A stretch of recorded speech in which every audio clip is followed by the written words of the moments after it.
XSFM입니다. I, D, W, K.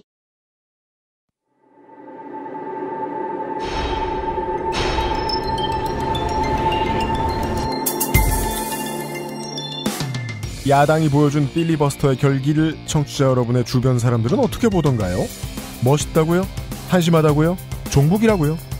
여당이 통과시키려던 야당이 막아서려던 법의 실체를 정확히 알고 계신 분은 몇 분이나 보셨습니까? 총선이 다가옵니다. 국회에 저들은 왜, 무엇을 하기 위해 정치를 하는 것이며 우리는 왜 투표로 그들을 뽑거나 말거나 해야 하는지 시사 프로그램을 꼬박꼬박 챙겨 듣고 계신 여러분, 이 기초적인 질문에 답변하실 수 있습니까?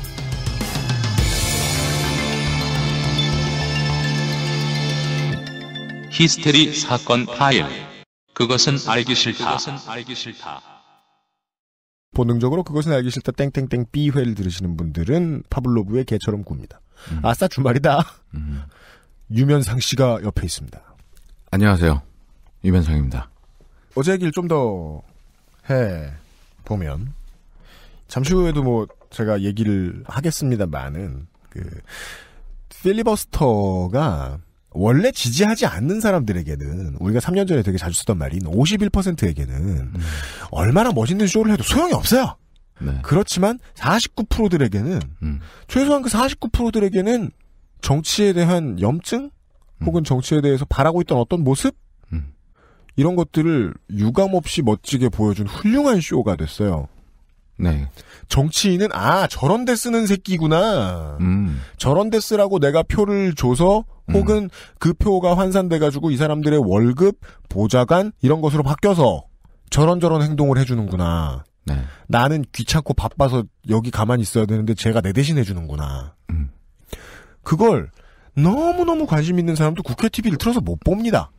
국회 TV 시청률 뭐 얼마나 나오는지 모르겠습니다만은 작년인가 재작년인가 국회 TV 가장 많이 봤을 때가 우리의 AKA 문참극 문창극 전 총리 후보 네네. 인사청문회 되었다고 하죠. 네.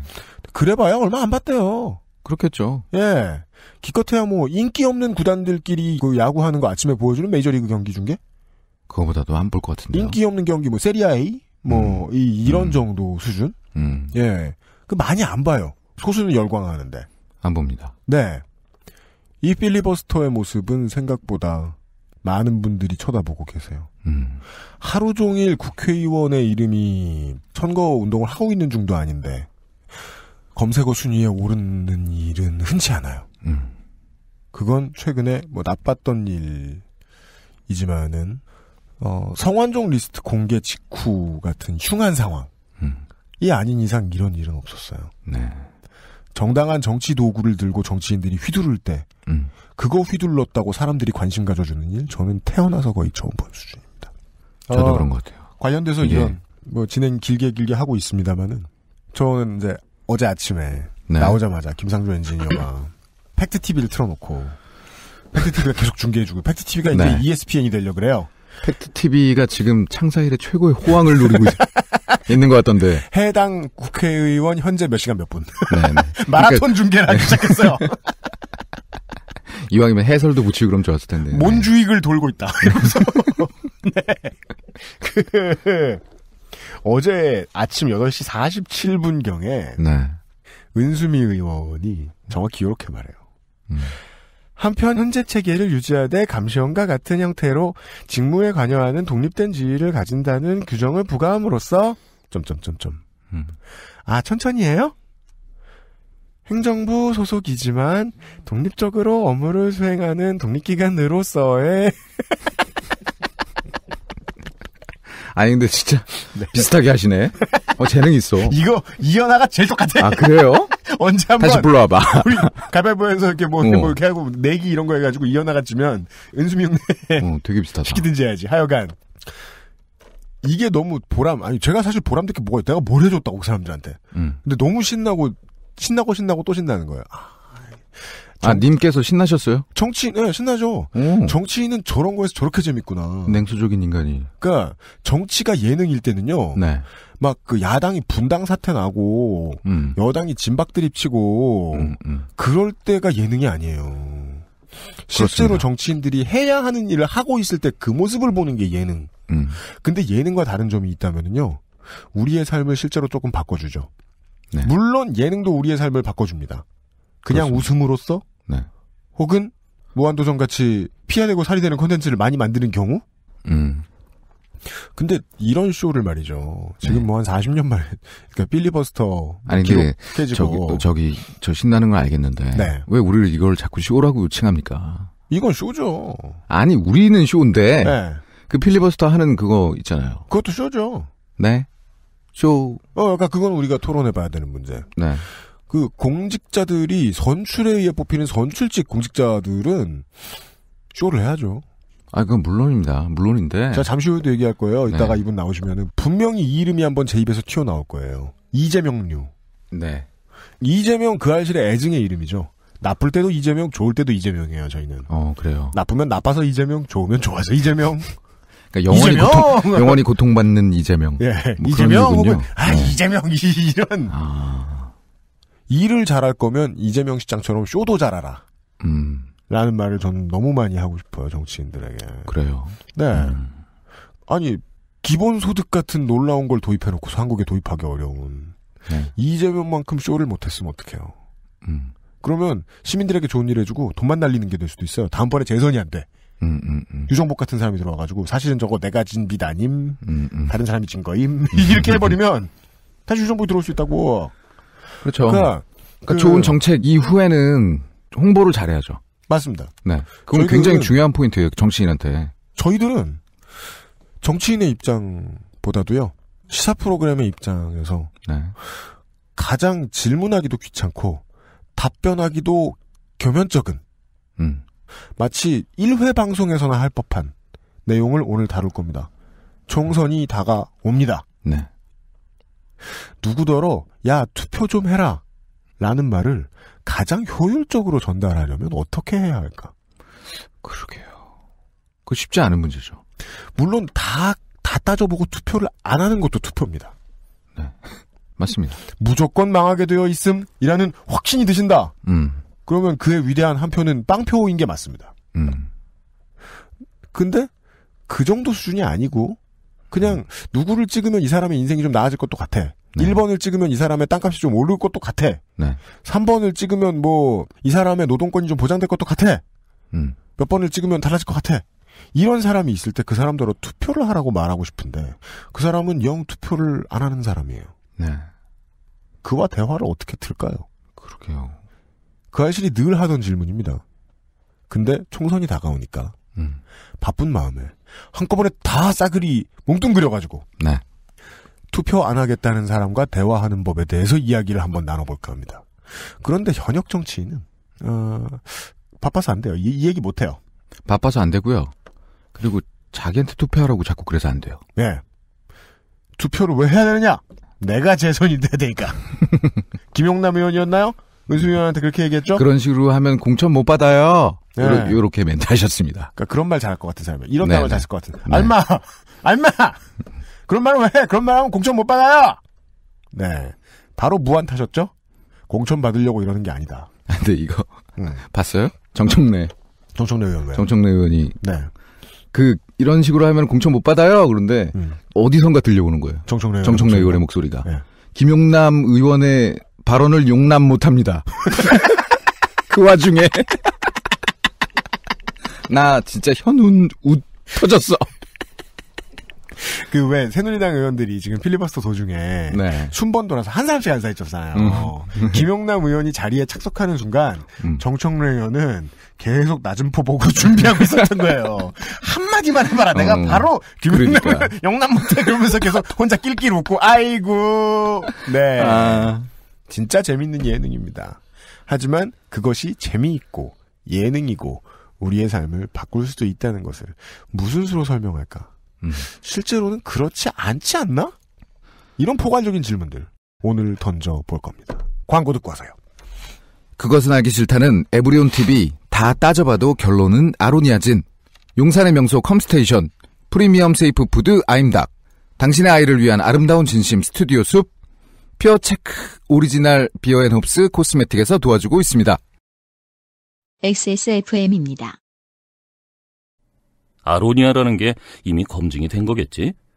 원산지 사람들은 사실 신경도 안 쓰는 거 아닐까? 육식을 많이 하는 사람들이니까 고혈압 예방에 좋다거나 체르노빌의 방사능 오염 생존자들 치료제 정도로 쓴다거나 그 정도는 돼야 믿고 먹지. 다 알아보셨나요? 다 사실입니다. 언제까지나 마지막 선택. 아로니아 진. 살찔까봐 걱정되지만 야식과 맥주 한 잔을 포기할 수 없다면 프리미엄 세이프 푸드 아임닭.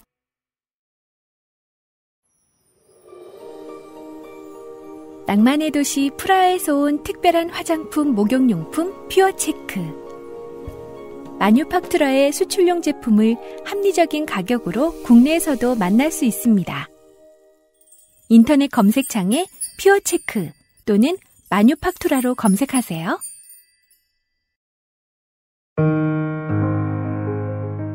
스튜디오 숲 홍대점의 포토그래퍼 박소연입니다. 지금 듣고 계신 곡은 리스트의 사랑의 꿈입니다. 건물부터 실내 장식까지 아름다운 자연광을 만들기 위해 세심하게 준비된 스튜디오 숲 세트에서 아이들의 자연스러운 미소를 만나려 노력하는 촬영장의 분위기를 당신에게 들려드리고 싶습니다. 자연주의 스튜디오 숲.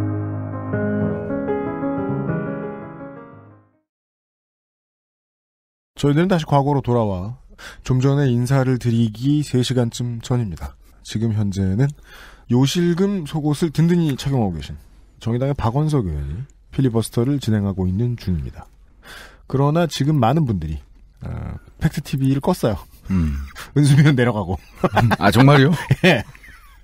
조회수가 상당히 줄어들었다. 네. 아니, 팬티까지 착용하고 하셨는데. 위에 바지를 입으셔서 그런 것은 아닌가. 그러니까 저희들이 한두 해 말씀드리는 것도 아니고 네. 현행 시사를 웬만하면 이렇게 바쁘게 따라가지는 않는데. 그러게요. 네. 오늘도 사실 그러려던 건 아니었잖아요. 전혀 계획이 네. 다 뒤집어졌죠. 갑자기 어저께 밤에 그냥 네. 이게 시작되는 바람에요.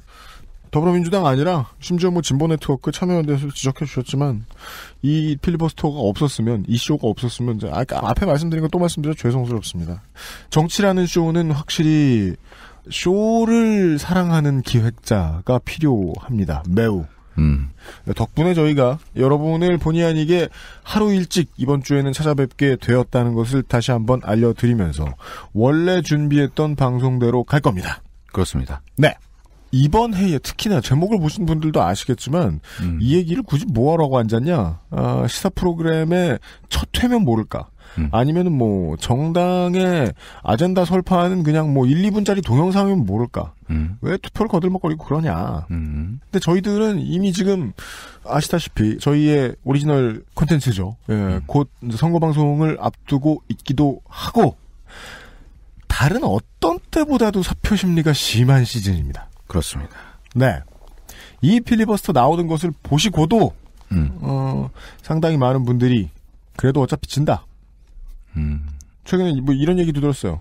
의사 진행 방해는 어느 정도의 의석만 가지고 있어도 웬만하면 할 수 있어요. 네. 우리나라 같은 구조에서는 웬만하면 3당이 존재했죠, 그동안. 3당에서 막 미쳐 날뛰어도 할 수는 있어요. 적당히 야당이 제1야당이 편들어주면. 네네. 그런데 20대부터는 그것도 안 될 만큼 권력이 한쪽으로 치중될 것이다. 라고 예측하는 분들이 많습니다. 까놓고 얘기하죠. 방금 전에 저희가 점심을 먹고 왔는데 유면상 씨가 피감금이니 그런 말씀을 하셨어요. 안철수 의원이 되겠느냐. 저희 이런 얘기 별로 이제 노인네들 같아서 안 하려고 그러는데 왜 하세요? 예시를 들려고 얘기해 밥 먹을 때 한 얘기를.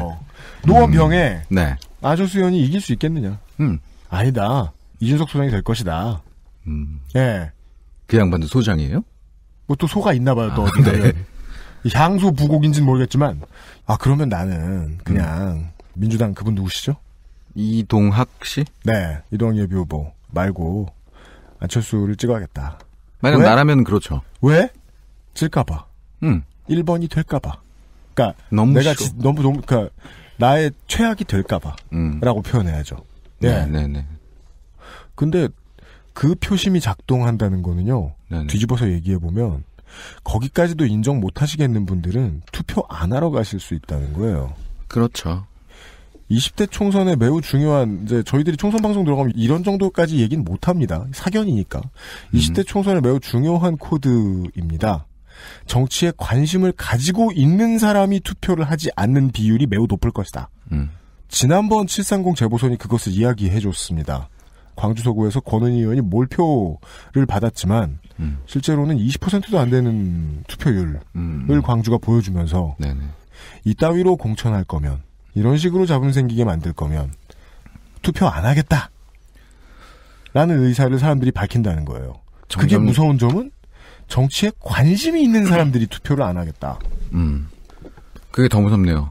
네. 일단은 투표할 때 딴 데 놀러 가야지 이럴 사람들이 투표를 안 하는 거. 그 사람들 안 그리워요. 근데 정치를 평소에 관심 있게 지켜보다가 네. 막 짜증이 막 솟구쳐. 그래서 이번엔 나 진짜 투표 안 할 거야. 네. 그런 사람들이 늘고 있다. 늘고 있을 겁니다. 그러면 우리는 왜 투표를 해야 됩니까? 가르쳐 주세요. 그 답을 듣자니 현역 의원들을 불러올 수 없습니다. 그렇습니다. 네. 그분들은 무조건 투표하라고 해야 그러니까 네. 결론이 뻔하기 때문입니다. 네. 나를 찍기 위해. 예. 그렇습니다. 기왕 투표하실 거 장하나연이 갑자기 나와가지고 노원 갑으로 와주십시오. 우리 편집신고도 하고 지난주 차에 우리 은수미 의원 목소리 나왔죠? 오늘 네. 신기록 현재까지 신기록 잘 들린다는. 네. 예. 뿌잉뿌잉만 안 하셨어도 맞습니다. 네, 이름을 지우질 않았을 텐데. 지난 회에 청취자 여러분들이 들으셨던 그 은수미 의원의 목소리에 은수미입니다가 안 들어갔다는 사실을 지금 눈치채셨는지 모르겠습니다. 은수미입니다. 후원 많이 해주세요. 뿌잉뿌잉. 이게 잘렸습니다. 네.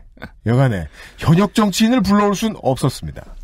그리고 요새 이런 얘기는 사견입니다. 정의당이 여러모로 저를 좋아해요. 그것은 알기 싫다를 좋아해요. 왜요? 정치 카페를 싫어요.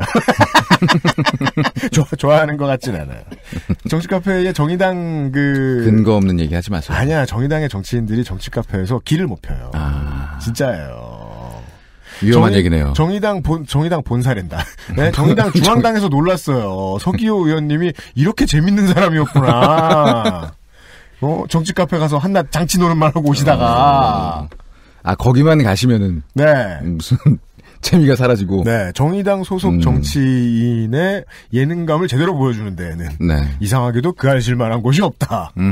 라는 추천이 줄을 이었는지. 네. 저희들이 이런 류의 방송을 준비한다고 소문을 별로 내지도 않았는데 이분이 끌려 들어왔어요. 저희의 투망에. 누구시죠? 사실은 본 PD가 가장 부르기 싫어하는 패턴의 정치인입니다. 그런 패턴의 정치인은 어떤 겁니까? 미디어에 너무 많이 노출돼요. 한 일에 비해서. 유명한 사람 되게 싫어하고. 네. 네네. 그게 UMC의 특징이죠. 네. 네. 민주노동당 시절 노회찬 심상정의 첫 원내 진입 이후 개인의 이름으로 정치인으로서 개인의 자력으로 가장 많이 알려진 정가의 개인 정의당에서는 청년미래연구소 정의당 청년 뭐죠? 미래정치센터입니다. 미래정치 죄송합니다. 네, 청년자 없고요. 그냥 미래정치센터입니다. 네. 정의당 미래정치센터의 조성주 소장께서 이 자리에 나와주셨습니다. 반갑습니다. 예, 반갑습니다. 어서 오십시오. 네. 네. 제가 그것은 알기 싫다가 아니라 이제 그것이 알기 싫다라고 네, 이게 오타를 내니까 이제 반대로 보복을 하시는지. 네. 청년 미래연구소라고. 그렇습니다. 청년 비례? 지청구를 잡숫고 시작을 하셨습니다. 네. 저희들 녹음하는 날짜 저희들은 이제 수요일이니까 아침부터 잠은 주무신 겁니까? 조금 잤어요. 예, 조금 자고 왔습니다. 계속 국회 밖에 계셨죠? 예, 어제 새벽에 안에서 이제 필리버스터가 진행이 되고 국회 본회의장에서. 네. 그다음에 이제 밖에서 또 이 참여연대와 각 시민단체 또는 자발적 시민들이 이제 시민 필리버스터 이걸 이제 어제 좀 추워졌는데요, 날씨가. 네. 그걸 진행하고 있었습니다. 그래서 저도 새벽에 거기를 가서 필리버스터를 하다가. 네. 아침에 또 이제 저희 정의당의 지역 후보들 선거 운동을 갔다가. 네. 다시 이제 여기로 오게 됐습니다. 정의당 지역 후보 어느 동네까지 가셨어요? 구로에 갔습니다. 구로. 멀리까지 못 가고 구로에 저희 출마한 후보가 있어가지고요. 이호성 후보라고. 예. 원래 정가는 6개월이 뭡니까? 1년 전이면은 총선 모드이기는 합니다. 그래서 이렇게 의제가 있을 때 야당이 단일 대우인 것처럼 이렇게 모이고 뭔가 모여서 소리내고 이런 거 보기가 되게 힘들어요. 시민의 입장에서 보기에 이런 일 정말 흔치 않은 일이거든요. 그렇죠. 예. 정의당도 이거 사전계획 되셨던 겁니까? 이게 아마 더민주당도 그렇고 정의당도 그렇고 뭐 오래전부터 기획이 되거나 그런 건 아닌 걸로 알고 있고요. 네. 어제 이제 시작한 거잖아요. 제가 알기로 아마 어제 오전 정도에 아주 빠르게 논의가 되면서 어제 한 저녁쯤에 정의당도 필리버스터 들어가자. 네. 예를 들면 민주당도 필리버스터 들어간다는 결정이 되고 네. 그렇게 들어간 걸로 알고 있습니다. 이게 사전계획이 생각보다 빠르게 되지는 않은 것 같습니다. 이종걸 원내대표가 더민주에 네. 그분이 갑자기 필리버스터 할래? 이래가 시작됐다는데요? 그 느린 말투로. 필리버스터 뭐 이런 식으로. 나 정도는 느리게 말해야. 네네. 길게 진행. 그렇다고 언론에 나와 있더라고요. 네. 그러니까 이게 정가라는 것이 그런 게 있는 거잖아요. 그러니까 우발적 요소에서 출발해서 그간에 있던 각종 이슈들이 이렇게 빨려 들어오면서 굉장히 큰 뭔가 사건이 터지는 이런 경우들은 정치의 뭐 어떻게 보면 매력이랄까요? 그래서 정치에 설명할 수 없는 힘, 뭐 이런 거 아니겠습니까? 관련해서 한 가지만 더 주시면 경선 모드일 때는 이런데 협조받기 힘듭니다. 사장님들이라고 말하죠. 보통 의원님들을. 영감님들한테. 근데도 이렇게 모였다는 게 전 이례적으로 느껴졌다는 거예요. 그렇죠. 네. 그거는 아마도 밖에서 보시기는 어떨지 모르겠지만 이제 각 정당의 국회의원들이 뭐 밖에서 보면 뭐 서로 간에 이제 굉장히 치열한 경쟁도 있고 또는 뭐 주로 미디어가 많이 소비하는 방식은 그간의 암투 이런 걸 많이 드러내잖아요. 그렇습니다. 근데 그럼에도 불구하고 이제 대한민국에 그래도 좀 자부심을 가질 수 있는 건 300명. 저는 뭐 새누리당의 국회의원들조차도 다 그렇진 않다고 보는데 요즘 좀 회의감이 들지만 어쨌든 정치가로서의 소명들이 어느 정도씩 있어요. 이분들이. 근데 그거를 용기 있게 드러낼 수 있는 기회와 타이밍들이 사실 쉽지 않았던 건데 이런 기회가 오면 의외로 다 같이 어떤 단합하는 그런 순간들이 가끔 나타납니다.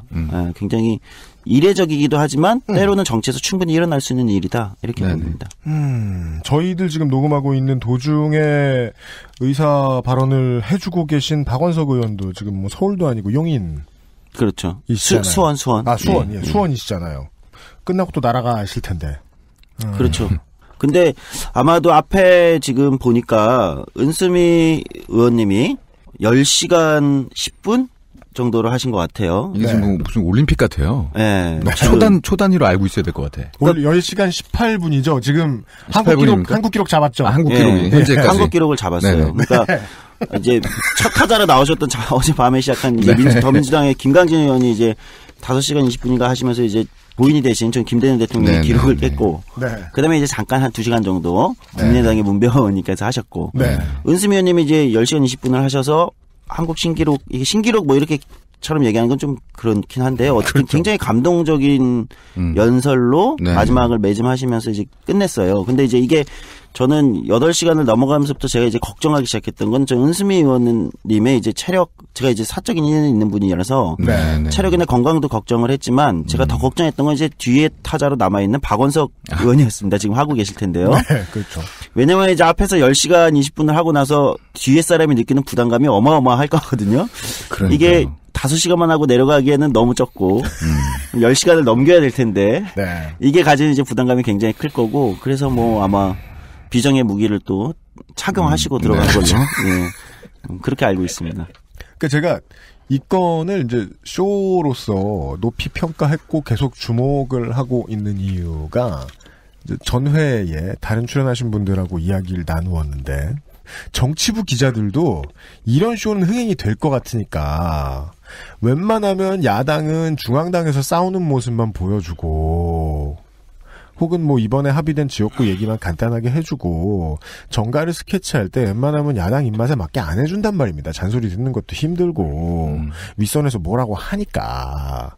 근데 이번 건은 정치부 기자들이 본능적으로 너무 장사가 잘 되어주니까 카메라를 들고 가요. 방송 카메라를 들고 갑니다. 보통 이런 경우 팩트TV에 결국 올인하게 돼 있는데 사람들이 팩트TV 찾아서 봐야 되는데 지금 팩트TV뿐만 아니라 YTN에서도 보여주고 다른 데서 다 YTN에서도 지금 중계차 나갔대요. 나갔어요? 그러니까 계속 중계해 주는 건 아닌데 중계차가 나갔대요. 네네. 뭘 하고 있는지 봄으로써 사람들이 국회에 대해서 가지고 있었던 그냥 느슨한 불신, 뭘 하는지 모르면서 가지고 있었던 불신을 국회 TV에서 보여주는 듯한 모습을 봤단 말이에요. 내부에서. 근데 또 힘들고 한 사람이 계속 기록 깨고 있고 국회에서 입법하는 입법 노동자들이 뭐 하는 사람들이구나라는 거를 그러게요. 미디어 시대 이후로 이렇게 여실히 보여준 그러니까 예, 새로운 미디어가 열린 다음에 처음의 사례인 것 같더라고요. 그래서 이제 여기서부터 실마리를 풀 수 있지 않을까. 그렇죠. 그 정치인들이 뭘 하는지 알릴 방법이 없었어서 지금까지는 사람들이 그냥 싫어해도 혹은 야, 정치인은 이런 데 쓰는 거야 라고 설명을 해주고 싶어도 할 말이 없던 사람들을 위해서라도 오늘 이 시간에 제가 가장 드리고 싶었던 이야기, 당신이 그냥 좀 흐릿하게 노무현 대통령에 대한 죄책감 혹은 군사정권의 후예들에 대한 일제의 후예들에 대한 거부감 이런 것 때문에 투표를 하려다가 신문 몇 줄 읽고 투표를 포기할 것 같은 분들에게 하고 싶은 이야기. 예. 정치인은 이러이러한 일을 할 것이다. 사실은 이제 오늘 나와주신 분도 당장 배지를 달고 있고 막 제 손에 덜덜 떨고 이래야 되는 분이 아니라서 그렇지. 정치인으로서 이미 알려져 있는 정치인입니다. 현역 정치인입니다. 배지는 없지만 정치하는 노동자는 뭔 일을 하는가.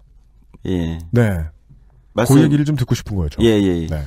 이게 지금 굉장히 중요한 얘기 해주셨는데, 아마도 어제 밤부터 오늘까지 이어지는 지금 아마 국회 TV 채널이 역대 최고의 시청률을 찍고 있지 않을까 싶기도 해요. 가능합니다. 네, 그런데 이 장면이 저는 여와 야 또는 진보와 보수라는 이념을 떠나서 한국 정치 굉장히 중요한 장면이 될 거라고 직감하고 있습니다. 네. 그 이유는 이런 비교를 할게요. 아까 이제 쇼라고 말씀하셨는데 저는 정치하고 가장 유사한 거를 뽑자면 주로 이제 아까 얘기한 정치부 기자들은 이제 선정적인 걸 좋아해서 전쟁을 많이 비유를 해요. 그렇죠? 네. 뭐 총성 없는 전쟁. 아주 진부한 표현이죠. 이런 표현을 많이 하는데 사실 전쟁보다 정치하고 더 유사한 것은 스포츠입니다. 그러니까 전쟁은 죽이는 거잖아요. 상대를 죽이는 건데 정치에서는 상대를 죽일 수는 없어요. 너무 없애고 싶지만 너무 미워도 죽일 수는 없어요. 그리고 룰이 있죠. 룰. 코트 안에 어떤 이제 또는 야구장 그라운드 안에 룰이라는 게 존재하는 게 어쨌든 민주주의 정치라는 거죠. 그 안에서 이제 스포츠와 같은 거죠. 팀과 팀이 이제 대결을 하는 겁니다. 근데 이렇게 생각을 해보자고요. 어떤 경기가 열리는데 한쪽이 계속 질 수도 있어요. 뭐 야당이라는 팀이 하나 있고 여당이라는 팀이 있는데 야당이 계속 질 수도 있어요. 근데 만약 지기만 한다고 그러면 그게 엉망인 거냐. 그 아까 이제 MC께서는 LG 팬이라고 제가 얼핏 들은 것 같은데. 아니에요. 넥센입니다. 넥센이에요? 네. 저는 하나 팬이에요. 몇 년 전까지 이제 하나 팬들의 이제 고뇌가 있었죠. 뭐 야구를. 작년까지요? 예, 그렇죠. 네. 작년 전까지만 해도 이건 뭐 거의 하나 팬으로서 몇 년간 저는 팬이신가 봐. 굉장히 시켜요. 이게 있었어요. 근데 흥민과 한화가 연전연패를 하는 순간에도 어느 시기가 지나면서부터 관중이 늘기 시작했어요. 네. 관중이 굉장히 맞습니다. 늘고 관중들의 열정적인 어떤 이 응원이나 이런 게 딴 팀 못지않게 올라왔거든요. 그건 뭐냐면 이제 팀이 최하위여도 팀이 연전연패를 하더라도 끝까지 어떤 경기를 보여주냐에 따라서 사실은 보고 있는 사람들은 이 스포츠의 매력을 느끼고 여기에 함께 팬으로서 또는 응원하는 사람으로서 참여하고 싶어하고 이걸 느끼게 된다는 거죠. 이걸 정치랑 비교하면 좋은 싸움이 일어날 때, 그러니까 좋은 경기, 멋진 경기가 일어나면 이 순간 시민들이 정치 효능감을 느끼는 겁니다. 저기가 이 문제가 중요한 문제구나. 저렇게 좋은 경기, 절박한 싸움을 하고 있는 걸 보니 이 문제가 중요한 문제구나. 내가 뛰어들어야 되는 문제구나. 내가 참여해야 되는 문제를 느끼게 되면서 정치 효능감이라고 보통 얘기하는 이걸 느끼면서 그 안으로 들어가죠.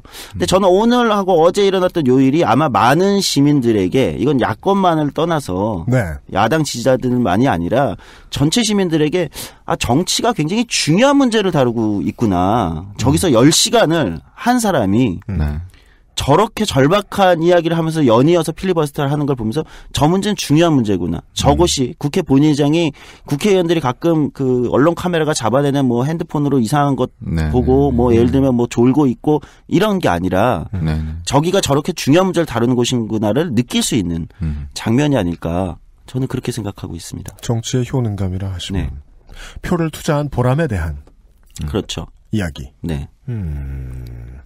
스포츠 비유하셨는데 사람들이 생각하는 우리나라 정치라는 룰을 가지고 있는 스포츠 리그죠. 리그. 이 리그는 이제 이렇게 비교해볼까요? 셀러리 캡에 제한이 없습니다. 유럽 축구 같죠. 현질템 센 쪽이 이기는 게임이라고 보잖아요. 정치를 그렇죠. 조금 아는 사람들의 정치 피로감은 보통 거기에서도 많이 옵니다. 이길 수 없는 상대와 싸우고 있는. 듯한. 예. 그 문제를 설득하려면 어떻게 할까요? 저는 근데 이 민주주의 정치의 가장 큰 매력이 뭐냐. 네. 언제든 교체가 가능하다는 겁니다. 그러니까 민주주의라는 건 사람들은 많이 이제 1인 1표가 중요하다고 했는데 1인 1표 저는 굉장히 중요한 근간이라고 생각하고요. 민주주의에. 네. 저는 거의 이제 숫자만 조직할 수 있으면 네가 권력 가질 수 있어. 그러니까 돈이 아니라 물론 숫자를 조직하는데 돈이라는 자원이 굉장히 중요할 수도 있고 그러나 민주주의 정치라는 것이 만들어질 때 처음에도 다 돈이었죠. 또는 명성. 물론 그때는 돈과 명성이 같은 거였을 거예요. 네. 그러니까 민주주의 초기에는 귀족들이 주로 국회의원이 됐죠. 맞습니다. 근데 이게 한번 뒤집혀지죠. 돈과 명성을 엎을 수 있는 유일한 게 하나가 등장한 거예요. 숫자를 조직하는 데 있어서 뭐냐? 조직이라는 겁니다. 조직. 조직으로 돈과 명성을 압도해버리는 경우가 탄생한 거죠. 이게 이제 소위 말하는 파티, 대중정당의 탄생이거든요. 네. 그러니까 쪽수를, 이게 좀 방송 용어로 네, 적절할지 모르는데요. 적당합니다. 쪽수를 많이 모을 수 있는 특별한 조직들이 있었다는 거예요. 이제 근대 산업화 이후에는 예를 들면 노동조합 같은 게 그런 역할이었고요. 네. 또는 뭐 미국 정치에서 머신이라고 얘기하는 가끔 이제 뭐 미드 제가 좋아하는데 보드워크 엠파이어나 예를 들면 네. 갱스 오브 뉴욕에서 이제 나오는 네. 그 이민자들을 확 모아가지고 이 머신이라고 하는 이런 조직들이 등장하면서 소위 말하는 운동권 용어일 수 있는데 이제 대중단체 또는 대중조직이라는 게 등장하면서 돈과 명성을 엎을 수 있는 기회가 생겼던 건데 늘 이기진 않습니다. 그러면서 돈과 명성이 있던 귀족들도 어쩔 수 없이 정당이란 거를 만들게 됩니다. 자기들도 어쨌든 숫자를 모아야 되니까. 민주주의의 중요한 원칙 중 하나인 거거든요. 그래서 민주주의는 저는 이길 수 없는 상대는 없다. 누가 어떤 방식으로 숫자를 많이 모으냐는 방법론의 차이는 있을 수 있지만 숫자를 많이 모으는 쪽이 교체가 가능하다. 권력의 교체가 가능하다는 이것이 가장 큰 매력이 아닐까. 저는 그렇게 생각하고 있습니다. 그 숫자를 어떻게 만드느냐를 고민하시다 말고 투표를 포기하시는 분들이 많이 있습니다. 제일 많죠. 네. 그 얘기요. 네. 대중조직화가 정직하게 성공해서 1인 1표제가 가질 수 있는 힘, 시너지를 얻는다면 자본을 쥔 쪽은 승리할 방법이 없습니다. 원칙적으로는. 네, 원칙적으로는. 자본은 소수만 줄 수 있는 거니까요. 그럼에도 불구하고 우리는 거대 여당의 탄생을 목전에 두고 있다고 생각하는 분들을 상대로 방송을 하고 있죠, 저는. 고만 딴지 걸까요? 아니요, 중요한 겁니다. 근데 그거는 뭐 미국의 정치학자인 샤츠 슈나이더 같은 사람들도 이제 그걸 일일이 분석을 해본 거예요. 네. 과연 이제 기업 권력이 미국의 공화당이라는 친기업적인 정당에 얼마큼의 영향력을 행사하는가. 네. 그러니까 보통 일반적인 인식이 그렇잖아요. 거대 기업 권력이 공화당을 뒤에서 뭔가 미드나 영화 보면 많이 나오는 지배하고 조종하고 있다. 네. 근데 이제 이 세계적인 정치학자인 샤츠 슈나이더의 분석은 결과는 뭐냐면 그렇지가 않더라. 그렇습니까? 네, 그렇지가 않더라. 생각보니까. 왜냐면 이게 이제 민주주의의 묘한 건데 기업이 직접 그러니까 전국 선거를 치를 수 있는 이 규모 있는 나라에서 전국 선거를 치를 수 있는 유일한 조직이 정당이고 결국은 정당과 기업 권력이 파트너 관계는 될 수 있어도 한쪽이 한쪽을 압도하는 관계가 되기가 힘들구나. 결국은 이렇게 이제 된다는 분석을 하기도 했고요. 근데 이제 어쨌든 이런 우리가 이제 정치학적인 얘기를 뭐 여기서 오늘 나눈다기보다는 더 중요한 문제는 저는 이렇게 생각해요. 숫자를 조직한다는 거. 그러니까 이거는 어느 정도는 노력이 필요할 수밖에 없어요. 그러니까 많은 사람들이 새누리당이 거저먹는 거라고 이렇게 얘기하지만 그렇지 않습니다. 굉장히 치밀한 노력과 얼마나 열심히 하는지 잘 압니다. 정말 열심히 노력하고 그들도 숫자를 조직하기 위한 아주 치열한 노력을 해요. 최근에 새누리당의 가장 큰 고민은 자기들의 지지연합이라고 하는 정당이 선거에서 승리하기 위한 이제 최소 승리연합이라는 지지연합이 있는데 뭐 전통적으로는 우리가 이제 지역주의로 뭐 영남 그다음에 여기에 이제 5, 60대 이렇게 분석을 했었잖아요. 그게 약화되고 있다는 게 새누리당의 최대 고민이라고 합니다. 네, 맞습니다. 그래서 장기적으로는 두 가지를 공략하려고 한다는 건데 하나는 20, 30대에서도 새누리당을 지지할 수 있는 집단을 만들어내자. 시도를 했는데 이게 썩 잘 안 먹힌다는 거예요. 그래서 지금 이 시도는 결국은 어떻게 보겠냐면 군대를 갔다 온 20, 30대 남성을 대상으로 하는. 최근에 이제 군대 문제 이런 게 굉장히 그 휘발성이 강한 문제잖아요. 이쪽을 시도했는데 결국 이제 탄생한 거는 1배밖에 안 되더라. 그렇죠. 여기서 이제 또 좌절을 하고 있다는 거예요. 또 하나는 이제 최근에 뭐 조선족 이제 표현이 좀 그렇지만 어쨌든 한국에 있는 이제 외국인 노동자라고 할 수 있는 이 사람들에 대한 문제 이걸 이제 또 새롭게 끌고 오는 이유도 자신들의 기존의 전통적인 지지연합 영남에서의 개혁적 요구가 생각보다 이게 지금 경남 쪽 가면은 그래도 야당이 40% 35% 이상을 가져갈 수 있거든요. 네. 예전처럼 눌러버릴 수 없다는 게 이제 증명이 되니까 다른 걸 찾게 된다는 거죠. 그래서 계속 동원하는데 계속 잘 안 된다는 거예요. 새누리당이. 그래서 이번 총선에서는 새누리당이 결국 뭐에 매달릴 수밖에 없냐. 승리하려면 그게 진박 마케팅입니다. 대통령 권력. 한국에서 이제 대통령 권력이라는 게 워낙 강력한 구조이기 때문에 그래서 이상하게 진박 논란이라는 게 되잖아요. 이게 참 딴 데서 보면 우리가 코미디처럼 보이는 네. 어떤 상황인데 대통령 권력. 네, 그렇죠. 네. 근데 그거밖에 매달릴 게 없다는 TK를 중심으로 한 대통령 권력밖에 현재로서는 매달릴 게 없다는 이런 거에서 오히려 새누리당이 약화되고 있다는 반증으로 지나치게 TK와 대통령 권력에 매달린다는 것을 이제 분석하기도 하거든요. 그래서 저는 최근에 이제 연이어 선거가 지고 있다고 해서 야당 지지자들이 너무 이렇게 절망하거나 이럴 필요도 없고요. 얘기가 길어지만 또 하나 이제 원래 질문으로 돌아가서 과연 사람들이 투표에서 이탈하고 있는가? 네. 이 질문을 던져볼 필요가 있습니다. 물론 한국은 13대 대통령 선거 이후 투표율이 계속 낮아지긴 했어요. 맞습니다. 네, 계속 떨어졌습니다. 근데 묘하게 이제 투표율이 97년을 지나면서 네. 굉장히 많이 떨어졌어요. 근데 이제 결론부터 말씀드리면 그러나 최근에 투표율이 오르고 있는 선거가 하나가 있습니다. 지방선거입니다. 많이 올랐죠. 네, 지방선거는 뭐 아주 많이 오르진 않았어요, 사실은. 네. 6대 지선 저는 놀랐어요. 올랐길래. 네, 올랐어요. 그러니까 예. 딴 게 다 떨어지는데 네. 올랐어요. 그러니까 제 3회 지방선거 때보다 지금 한 8% 이상 올랐어요. 네. 지방선거는 계속해서 오르고 있습니다. 근데 이상하잖아요. 국회의원 선거는 계속 떨어지는데 투표율이. 네. 지난 19대 총선을 기억하실 거예요. 이번에 지금 국회의원 하고 계신 분들이 배지를 달게 된 19대 총선이 사실은 여와 야가 진보와 보수로 아주 극명하게 나눠서 총결집한 선거였어요. 맞죠. 그때보다 지난 지방선거 투표율이 더 높습니다. 이건 무슨 얘기냐. 한국에서 가장 큰, 곧 우리가 이제 총선을 맞이할 텐데 네. 가장 이슈가 결집되고 진영 간 결집력이 강력하다는 국회의원 선거보다 지방선거 투표율이 높다는 건 거기에 다른 뭔가가 있다는 거예요. 지속적으로 오른다는 건. 근데 생각해보면 지방선거에서 어떤 걸 느끼기 시작했냐. 보자고요. 무상급식. 그다음에 뭐 혁신학교 교육에서 네네. 그다음에 각 지방자치단체장들이 요즘에 여러 가지 이슈들을 만들어내죠. 청년수당이라든지 그리고 서울시나 몇 개 지방자치단체들이 공공기관에서 비정규직의 정규직화. 네. 그러니까 과거와 다르게 지방자치가 발전하면서 여기서 실제 시민들이 체감하는 성과들이 만들어지고 축적되기 시작했다는 거죠. 내가 진짜로 필요한 걸 해줄 사람이 저 사람이구나라는 정도의 자각. 그렇죠. 예. 이게 어느 정도 체감이 되니까 지방선거 투표율이 계속 떨어지다가 다시 역전해서 오르기 시작했다는 겁니다. 이거 중요한 건 뭐냐면 투표율이 오른다는 건 결국은 정치와 정당이, 정치가들과 정당이 어떻게 시민들에게 이걸 체감하게 할 거냐. 우리가 중요한 문제를 다루고 있고 이게 당신과 연결된 문제다라는 걸 체감하게 할 거냐. 이거를 할 수만 있다면 그런 성과를 내고 그런 걸 보여줄 수 있다면 충분히 저는 시민들이 이미 들어올 수 있다. 투표장 안으로. 그래서 민주주의가 더 활성화될 수 있다. 저는 이거에 하나의 증거 사례로 지방선거 투표율의 상승을 좀 짚고 싶어요. 네.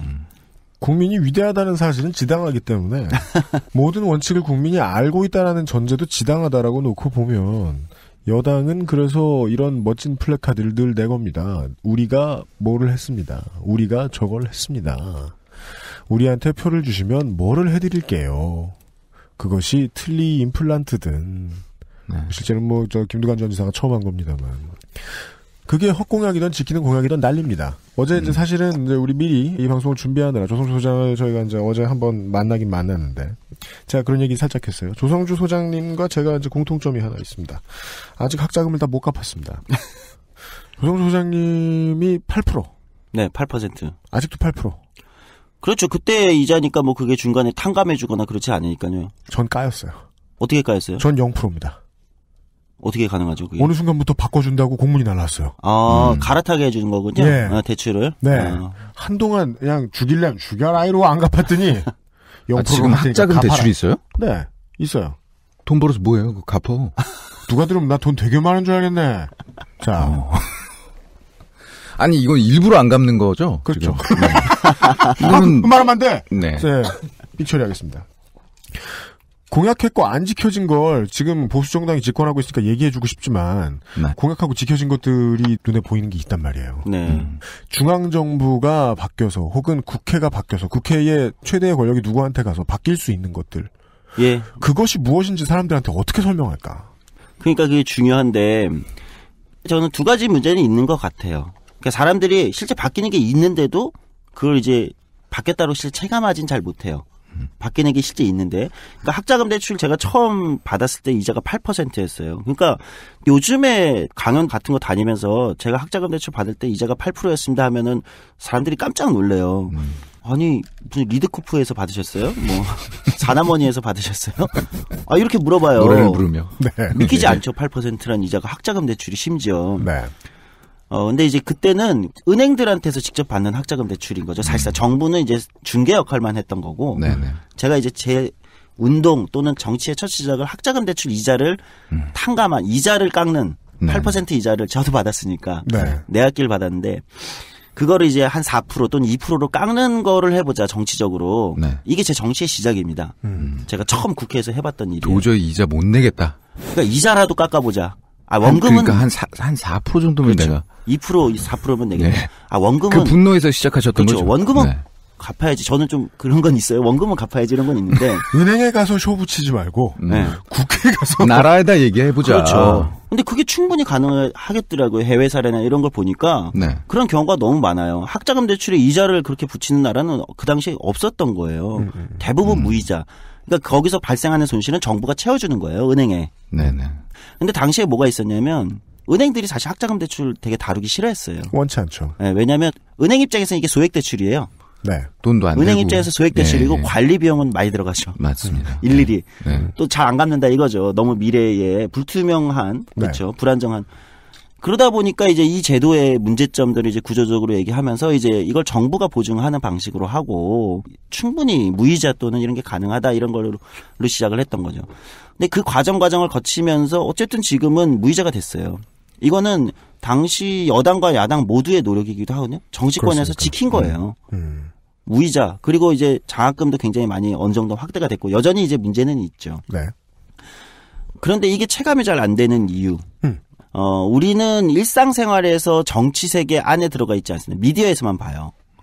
근데 이게 체감이 잘 돼. 정치 효능감이 높은 나라는 대부분 정당이 잘 발전돼 있습니다. 네. 그러니까 일상의 자기 생활에서도 자기 정당에서 매번 날라오는 거예요. 그냥 플랜카드 벗는 수준이 아니라 모여서 일상에서 이번에 그 정당의 조직의 조직원 또는 정당 당직자가 와서 네. 이야기를 해주고 우리가 이걸 추진하고 있고 예를 들면 이게 여기까지 왔고 이렇게 해결이 됐고 오늘 이 지역에서 누가 어떻게 바뀌었고 일상생활에서 이게 된다는 거죠. 정치와 생활이 이제 같은 세계에서 굴러가는 거죠. 근데 우리는 TV 속에서만 굴러가는 거예요. 정당이 발전되지 않은 나라. 여기서 나오는 한 가지 큰 문제가 전 있다고 생각합니다. 또 하나는 한국은 중앙정부에 너무 많은 것이 집중되어 있는 건 사실입니다. 그러니까 중앙정부에서 바뀐 거는 참 잘 만들지도 못하는 그 공익 광고 비슷한 그 찌라시라고 얘기하면 그렇고 이제 그런 거 있잖아요. 공보물 같은 거. 네네. 근데 그런 거 누가 보겠습니까? 근데 그런 걸로밖에 안 알려지는 거예요. 근데 이제 대부분의 나라들은 중앙정부가 큰 방향성을 잡고 지방정부에서 이것이 체감될 수 있는 만큼 바뀌기 때문에 가까이서 바뀌잖아요. 이럴 때 체감도가 더 높고 아 정치가 이제 나를 바꿔주는구나 내 생활을 이걸 느끼게 되는데 우린 모든 걸 중앙에서 그냥 위에서 바꿔버리고 밑에서 그냥 때리니까 네. 가장 밑에 있는 시민들 입장에서는 이 체감하는 거리가 너무 먼 거죠. 근데 최근에 지방자치단체들이 다양한 시도들을 하면서 저는 이게 조금 높아질 가능성, 개연성이 많이 있다 이렇게 생각이 들기도 그럼에도 합니다. 불구하고 지방선거의 투표율은 높아진다는 거잖아요. 네네네. 예. 위에서 올려주는 걸 쳐다만 보고 있는 것처럼 왜곡돼 있는 듯도 하지만 실제 사람들은 지방 행정부가 뭘 하고 있는지 안다. 네, 그렇죠. 예, 교육감이 뭘 하고 있는지 안다. 네, 요즘은 지방정부와 교육감들, 교육청이 그쪽에서 일어나는 정치가 체감도가 굉장히 높고 가까이에 온 거죠. 근데 국회와 중앙정부 네, 그 차이는 있는 것 같아요. 이걸 좁혀야 되는 문제가 있습니다. 네. 투표가 필요하다는 의식 정도가 증가했다라는 증거도 있는 거다. 네. 그러면 아까 새누리당 얘기하신 걸로 좀 되돌아가 볼까요? 네. 저희도 그런 얘기를 한 적이 있었습니다. 20대를 열심히 공약하고 있다. 저 여의도에서 제가 이제 들은 매우 패드립스러운 얘기입니다만은 매우 자기 학관도 잘 안 되는 모 야당 의원이 새누리당이 표를 수입하려 든다. 라는 말을 했다는 얘기를 들었어요. 네. 아주 나쁜 소리죠. 네, 그렇죠. 예. 네. 네, 하여간 그 노력까지 하고 있다. 그리고 그 와중에는 당연히 20대가 있다. 네. 예. 저는 그렇게 얘기했었거든요. 일베는 유입 트래픽으로 보면 대한민국 최대 커뮤니티 사이트이고 10대 초반부터 많은 학생들이 유입이 되고 네. 그리고 그들은 투표장에 나갈 확률이 더 다른 20대, 10대보다 높은 아이들로 자라나고 네. 그리고 또 보수정당을 찍을 가능성도 있는 아이들로 커진다. 네. 키워진다. 이 작업은 지난하고 힘들겠지만 지금 보수정당이 매우 공을 들이고 있고 그렇죠. 예, 일부분 성공하는 듯도 보인다. 네. 그건 어떻게 보십니까? 저는 아마도 예상했던 것만큼 큰 성공을 거두지는 못하고 있지만 전 성공하고 있다고 보입니다. 그리고 이게 조금 예민한 얘기일 수도 있는데 그 성공을 혹여 진보 진영이 자기도 모르게 도와주고 있는 것은 아닌가. 또 한번 돌아볼 필요는 있다고 봐요. 여쭤보길 잘했네요. 재미있는 논의가 나옵니다. 그러니까 최근에 제가 그 장강명 작가의 댓글 부대라는 소설을 굉장히 재밌게 읽었어요. 네네네. 제가 작년에 제일 재밌게 읽은 게 이제 손아람 작가의 D-와 장강명 작가의 댓글 부대인데, 네. 손아람 작가 나온 편 잘 재밌게 들었습니다. 네. 근데 손아람 작가가 정의당에 제번호 뿌렸습니다. 네. 네. 네. 그런데 이건 뭐냐면. 진보 진영이 자기 진영 논리를 강화할수록 저쪽도 자기 쪽의 진영 논리를 강화할 수 있는 기제들이 많이 생기는 것 같아요. 네. 네. 제가 이제 좀 심하게 얘기하면 진보 커뮤니티들의 결집도가 셀수록 네. 저쪽도 저쪽 커뮤니티들의 결집도가 여기도 이제 양극화 같은 진영. 그러니까 방어 기제가 돌아가죠. 강력하게 양쪽으로. 생기는 거죠. 그 여기서의 결집이라는 건 유니티라기보다는 네. 쇄국이잖아요. 폐쇄국. 아, 그렇죠. 그 말씀이시죠. 네, 네. 네. 근데 이제 이러면 손해인 게 여기는 원래 있던 시장에서 철문학 성벽을 쌓는 건데 저쪽은 원래 있던 시장이 아닌 거잖아요. 네. 그러니까 거기에서 이제 새로운 영토가 생기는 것 같은 거죠. 네. 새롭게 유입돼야 할 고객을 진보는 받아들이지 않으려고 애를 쓰다 보니. 네. 저쪽은 근데 어쨌든 새 고객을 찾은 거예요. 근데 저는 그 숫자가 지금으로서는 아직 그렇게 미미하다. 시장 하나의 마켓으로는 자리 잡았지만 그게 이제 이 전체 판도를 막 뒤흔들 만큼의 크진 않다고 봐요. 근데 이거는 지적하셨듯이 향후에 늘어날 가능성은 있다. 물론 그걸 얼마나 유능하게 저쪽에서 작업을 하느냐의 문제겠죠. 그렇게 유능한 작업을 과연 하고 있는가는 조금 의심스러운 게 있어요. 그러니까 너무 윤리적인, 그러니까 패들이 윤리적인 문제를 네. 약간 과소평가하는 측면이 있어요. 저쪽에 네네. 보수 쪽에 그 인터넷 커뮤니티 얘기를 그러면 하면. 어떤가? 예, 예. 우리를 좋아하는데. 뭐 이런 식이죠. 근데 그거를 어느 정도 저쪽이 선을 끊어주면서 적당히 하지 않으면 네네. 저쪽에게도 부담스러운 그렇죠. 존재가 될 수 부메랑으로 있는 돌아올 수 있는 거죠. 마치 이게 예민한 얘기일 수 있지만 팟캐스트에서 진보 쪽에서도 아주 극단적인 어떤 열성 지지자들은 진보의 각 정당들이나 또는 정치들에게 부담인 경우도 있잖아요. 그렇습니다. 네. 어떤 이슈들에 네, 있어서 네, 네. 저쪽도 마찬가지를 너무 빨리 직면할 수 있다는 거죠. 그럼에도 불구하고 다시 이제 처음으로 돌아가면 저쪽에서도 끊임없는 작업들을 하고 있는 거고 시도들을 하고 있는 거다.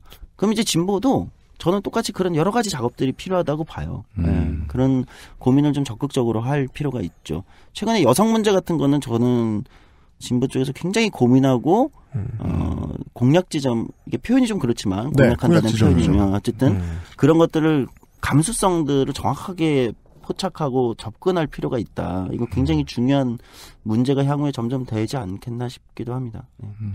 그게 예민할까봐라고 말씀해 주셨던 것이 다른 팟캐스트에 안 나오시고 저희한테 출연하신 이유이기도 합니다. 네, 그렇습니다.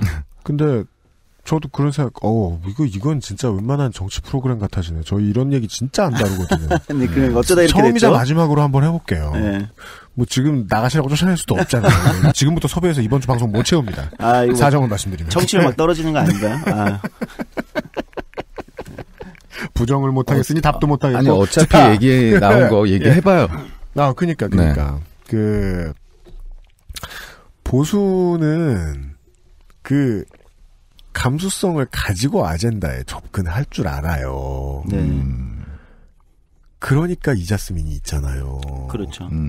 그 다음에 이제 연변을 대표하는 국민의 대표자가 20대 때 아마 나올 겁니다. 저는 우리 사회에 좋은 일이 될 거라고 봐요. 우리 사회에 좋은 일이 될 거예요. 그렇죠. 그리고 그분은 새누리당일 거예요. 그럴 가능성이 높습니다. 네. 네. 그리하여 진보 커뮤니티에 죽을 치고 앉아 계신 분들이 앞을 달겠죠. 예, 인종 혐오 혹은 여성 혐오의 확증 편향을 더해 가잖아요. 그렇죠. 위험하신 것 같은데. 이 부분을 그래서 이제 정치에 관심 있는 사람들이 혀를 끌끌 차고 있는 거예요. 네. 그러니까 대표적인 약자들, 한국 사회 특히 세계 어디에서보다 더 여성도 소수민족도 진보가 못 끌어안는다. 예. 그럼 저는 그냥 가만히 앉아있는 시민으로서 그런 생각 들거든요. 40-50년 뒤면은 절대 표 못 받겠네. 이대로 두면. 그거를 못 끌어안는다 만약에 진보가. 네. 그러니까 제가 아까 여성, 외국인, 네. 노동자 문제, 다문화라고 표현해도 좋고요. 어쨌든 네. 이런 문제들을 향후에 계속해서 또 나올 거예요. 사실 청년 이슈도 처음에는 진보 이슈는 아니었어요. 제가 처음 청년 유니언 한 2008년, 네, 9년에. 청취자 여러분 지금 저 정치인께서 자기 18번으로 가지고 계십니다. 아, 예. 네. 그걸 기획할 때 그때만 하더라도 진보나 모수나 그냥 청년은 요즘 애들 문제 있어. 요즘 애들이 게을러서 그래. 고생 안 해봐서 그래. 차이가 별로 없었어요. 근데 이제 노력을 하면서 각종 좀 설이 걷더라도 88만 원 세대니 무슨 담론도 제출해보고 뭐 시도를 하면서 지금은 20, 30대를 진보 쪽이 가져온 거잖아요. 네. 근데 그거 말고도 새로운 진보가 다뤄야 될 이슈는 계속 등장합니다. 여성이나 뭐 외국인 노동자 문제 등장하는데 이거 못 끌어안고 있는 거죠. 근데 저쪽은 오히려 그거를 아주 선거의 승리연합이라는 차원. 그러니까 네. 저는 철학이 있다고 생각하진 않아요. 사실 저쪽에서 접근할 때 철학적 담론이 있어서 그렇게 진지하게 접근하고 있지 않아서 불만이긴 합니다. 그럼에도 불구하고 정당이 가지는 민주주의에서의 굉장히 중요한 기능이랄까요? 선거에 이기기 위해서 자기가 준비나 고민이 그만큼 안 돼 있더라도 가져온다는 거죠. 그리고 그것은 역설적으로 의도는 사회 진보 또는 사회를 개혁하는 좋은 의도로 시작하지 않고 단순히 선거 승리를 위한 의도로 출발했다 하더라도 사회에는 좋은 영향을 미친다는 거예요. 이자스민 의원이 국회에 들어오시면서 어쨌든 한국의 그런 편견이나 이런 것들이 많이 깨지기도 하고 실제 그런 활동도 하시잖아요. 그러니까 민주주의에서 정당이 원래 좀 그런 기능을 하는 거죠. 너는 선거 승리를 위해서 무슨 짓이든 해봐. 대신 그게 전체 사회에 이익을 가져다 주면 좋은 거예요. 근데 새누리당은 어쨌든 그런 역할을 한다는 거예요. 그런 이슈에서. 근데 진보는 아직 그런 준비가 안 돼 있죠. 왜 그러냐. 우리 내부를 보기보다는 새누리당을 계속 보고 있는 거예요. 진보는. 쟤네의 약점을 들춰내서 우리의 지지자들, 기존 지지자들한테 얘네 이렇게 나쁜 짓 했어요라고 고자질하는 데 바쁜 거예요, 지금. 자기를 보는 게 아니라 내가 강해지는 건 뭐지? 내가 부족한 건 뭐지를 보는 게 아니라 제 약점이 뭐지? 제 약점이 뭐지? 그래서 얘네 이런 약점이 있어요라고 자기 원래 지지자들한테 일러바치는 정치를 하고 있는 거죠. 이러면 자기는 강해지지 않아요. 그러니까 이게 반복되면은 아까 말씀한 대로 위험한 상황이 절대 집권할 수 없는 상황이 올 수도 있는 거죠. 그러니까 제가 이제 변화의 정치 또는 작년에 뭐 여러 가지 얘기를 하면서 이제 진보 내부를 먼저 고민해보자. 내면의 단단함이라든지 이런 용어를 많이 쓴 이유. 그러니까 제가 진보 정당은 정의당 얘기하면서 박근혜 대통령과 싸우는 정당이 아니다. 우리는 그게 아니라 우리가 어떻게 강해질 수 있는가를 더 고민해보자라고 했던 이유도 이런 고민들이 사실 있었기 때문인 거죠. 지난 18대 대선 결과가 나왔을 때 그 생각을 저도 정말 많이 했었거든요. 여당이 이제 보수 세력이 오랫동안 해왔던 욕망을 채워주는 마케팅도 있지만 그건 어느 정당이나 다 하고 가장 중요한 그들의 생각보다 센 무기인 공포감, 공포 마케팅. 그런데 거기에 맞서는 이쪽의 가장 큰 무기는 무엇일까? 거부감 마케팅이었구나. 이건 네거티브라고 하죠. 거부감 대 공포감이 붙어서 공포감이 이긴 거구나. 그러면 한 사람 사이에 생긴 일이면 공포가 이기는 게 맞잖아요. 거부보다. 그렇죠. 네. 그리 이해했습니다. 저는 뭐 상당히 수긍이 가는 그 말씀을. 그러니까 저는 이게 오늘 정의당 홍보해 주려고 하는 것도 아니고 선거 방송하기 전에 정치인들도 별 일이 없으니까 그런 문제 앞으로 이제 표를 들고 어딘가 나가셔야 될 분들의 많은 문제들을 여쭙고 싶긴 하네요. 물론 정의당의 이름으로 답을 하실 것들도 꽤 있겠지만. 지난 몇 년간 지난 회기 동안 그러면 정의당은 지금 나와 계신 분이 소속된 당, 즉 누구라도 있을 수 있는 어떤 당이라 치죠. XX 당은 정치의 중요한 고객들을 늘리기 위한 무슨 노력을 했는가? 그게 여성이었든, 장애인이든, 소수인종이든, 소수민족이든, 청년이든, 혹은 성소수자든, 충분히 정책 개발을 했고 또한 충분히 그것을 쇼로서 보여주셨다고 생각하시나요? 부족한 게 많았다고 생각해요. 부족한 게 일단 많았다. 부족한 게 없었으면은 제가 작년에 정의당 당대표 선거에 심상정 노회찬 두 거물 정치인들 보고 네. 당신들로는 안 된다. 당신들 선배님들로는 안 된다. 들으실 수 있어서 심상정 대표님 좀 무섭거든요. 네. 어쨌든 저도 선배님 들어봤어요. 되게 무서운 분 같더라고요. 예, 그 사이다 영상 보셨나요? 가끔 뭐 화제가 됐던 막 장관에게 네, 봤어요. 예, 저 그거 말고 예, 그거를 이제 다른 당직자들과 이제 우리들한테도 한다고 생각하시면 됩니다. 자기 이름 구글 사감 선생님 스타일이시군요. 예, 아주. 근데 어쨌든 제가 이제 작년에 2015년 7월에 이제 정의당 당대표 선거에 나가면서 네. 선배님들로는 더 이상 안 됩니다라고 주장했던, 물론 제가 낙선했지만 패배했지만 주장했던 이유도 부족하다고 생각했기 때문입니다. 그러니까 기존에 뭐 정의당 이전에도 뭐 민주노동당이나 이렇게 진보 정당들이 있었지만 가장 제가 주목하고 싶은 문제는 이겁니다. 기존의 진보 정당은 저는 한국 사회에서 노동 문제가 굉장히 중요하다고 생각하는데 조직대에 있는, 그러니까 노동조합의 지지를 받는 정당이고 싶어 했어요. 노동조합의 지지를 받는 정당이 곧 진보 정당이고 그런 정당들이 집권할 수 있는 정당으로 성장할 수 있다. 이게 생각한 거죠. 물론 외국에도 그런 사례가 있죠. 영국 노동당이 노동조합의 지지를 받아가지고 성장해가지고 자유당을 제끼고 맞습니다. 집권까지 했으니까. 네. 한국에서도 이제 그 영국 노동당이라는 모델 또는 이제 브라질의 빼떼당이라고 네. 얘기하는 브라질 노총의 기반을 두고 노동조합의 지지를 받아서 룰라를 당선시켜내는 걸 사례를 보고 이 두 가지 사례가 이제 진보 정당의 한국적 비전이다. 이렇게 가야 된다라고 생각했던 거죠. 근데 한국 그렇지 않습니다. 제가 주장하는 건 한국은 노동조합의 지지를 받는 정당이 돼야 되는 게 아니라 노동자를 조직하는 정당이 돼야 된다. 왜냐하면 한국에서 노동조합이라는 건 전체 조직률이라는 게 10%도 채 되지 않습니다. 그리고 그 10%라는 것도 대부분 300인 이상 대기업을 중심으로 조직되어 있어요. 공공부문을 중심으로 조직되어 있다는 거죠.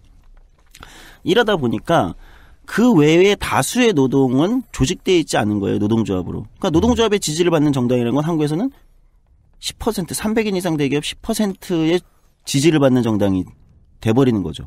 무슨 민주노총 위원장. 그러니까 그걸로는 정치는 집권할 수 있는 게 아니잖아요. 성장할 수 있는 게 아니잖아요. 그래서 저는 노동운동 밖의 노동을 주목해야 된다. 즉, 그 10% 중요하죠. 거기서도 수많은 문제가 일어나니까. 네네. 그리고 그게 어떻게 보면은 전체 노동권의 제1선 방어막 역할을 해주는 역할도 있어요, 사실은. 거기가 버텨주니까 이게 후퇴를 좀 덜하는 것도 있어요. 그런데 어쨌든 정당으로서는 이제는 정당이 직접 이 90%의 나머지 노동자들의 노동운동 밖의 노동을 어떻게 이들의 권리를 찾아주고 여기를 어떻게 이 사람들에게 권리를 부여할 것인가. 이 문제로 좀 시각 전환을 할 필요가 있다. 이렇게 주장을 했고 그 문제들로 좀 접근을 하자. 이런 주장을 좀 많이 하고 있습니다. 그렇게 보면 지금까지 정의당이 이제 조금 옮겨가고 있어요. 그 아젠다들이 과거에 노동조합의 어떤 관심을 받거나 지지를 받는 걸 주요 이슈로 다뤘다면 요즘에는 특히 제가 많이 주장하는 이제 고용보험 같은 문제. 이건 기존 노동조합이나 고용돼 있는 노동자들한테는 고용보험은 별로 중요하지 않아요. 해고를 안 당하니까 정년까지 있고 정년이 끝나면 이제 퇴직금을 받고 연금이 중요한 문제지. 중간에 해고당해서 실업급여를 받는 문제는 중요한 문제가 아니거든요. 정리해고일 경우는 뭐 특수한 상황이 있겠지만. 그러나 이제 일상적인 당장 이제 스튜디오를 나가서 우리가 가장 많이 마주치는 일반적인 노동자들은 해고라는 게 특별한 일이 아니죠. 고용보험이 중요한 사람은 비정규직 아르바이트생. 그렇죠. 혹은 대부분 적은 사람들이 일하고 있는 사업장의 종업원들. 그렇죠. 네. 이게 이제 절대 다수인데 이 사람들은 그게 중요한 거예요. 해고가 특별한 일이 아니고 늘상 일어나는 일이니까 그 사이에서의 실업급여가 훨씬 체감도가 높고 중요한 문제죠. 몇 명이나 될까 고용보험에 가입돼 있지 않은 지금 한국의 전체. 우리가 건강보험은 대부분 국민들이 가입돼 있잖아요. 그렇습니다. 그러면 이제 대표적 사회안전망이라는 고용보험 4대 안전망이죠. 4대 보험이라고 하는 고용보험에 가입돼 있지 않은 취업자 중에 취업자 한 3천만 중에 1,400만 정도가 가입돼 있지 않습니다. 네. 절반이 가입돼 있지 않은 거예요. 1,400만 정도 대충. 그러니까 그럼 이거는 도대체 이 보험은 왜 있는 거냐. 1,400만 명은 이거에 아예 가입도 안 돼 있고 가입돼 있는 사람들 중에서도 실제 실업급여 혜택을 보거나 실업안전망 혜택을 보는 사람은 또 거기서 또 소수고. 그러니까 이 문제로 접근하는 게 훨씬 소위 말하는 판이 크다는 거죠. 정당 입장에서는. 이게 만약에 민주노총에 제가 뭐 대변인으로 나온 거라면 다르게 얘기해야겠죠. 민주노총 조합원들한테는 뭐가 제일 중요합니다. 어떤 게 제일 중요한 상황입니다라고 얘기하지만 저는 정당에 그걸로 나온 거잖아요. 정당 입장에서는 더 큰 거를 얘기할 수밖에 없다는 거죠.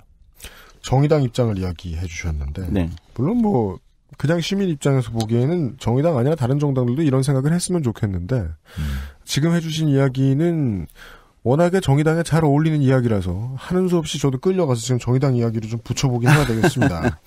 왜냐하면 말씀해 주셨던 대로 보수정당의 가장 중요한 정치 파트너는 대기업이기 때문에 네. 그들의 이야기를 대변하지 않으면 안 된다는 거죠. 국민승리 21이 처음에 생겼을 때 혹은 민주노동당이 원내 진입했을 때는 양대노총 혹은 민주노총이 제일 큰 지갑이었다고 네. 보는 게 맞습니다. 네. 그러면 이제 저 표 대신에 돈 근처 아주 약간만 근처로 가본다면 정의당의 입장에선 살아남아야하면 그 지갑이 말랐다라는 걸 인정해야 되는 거군요. 네.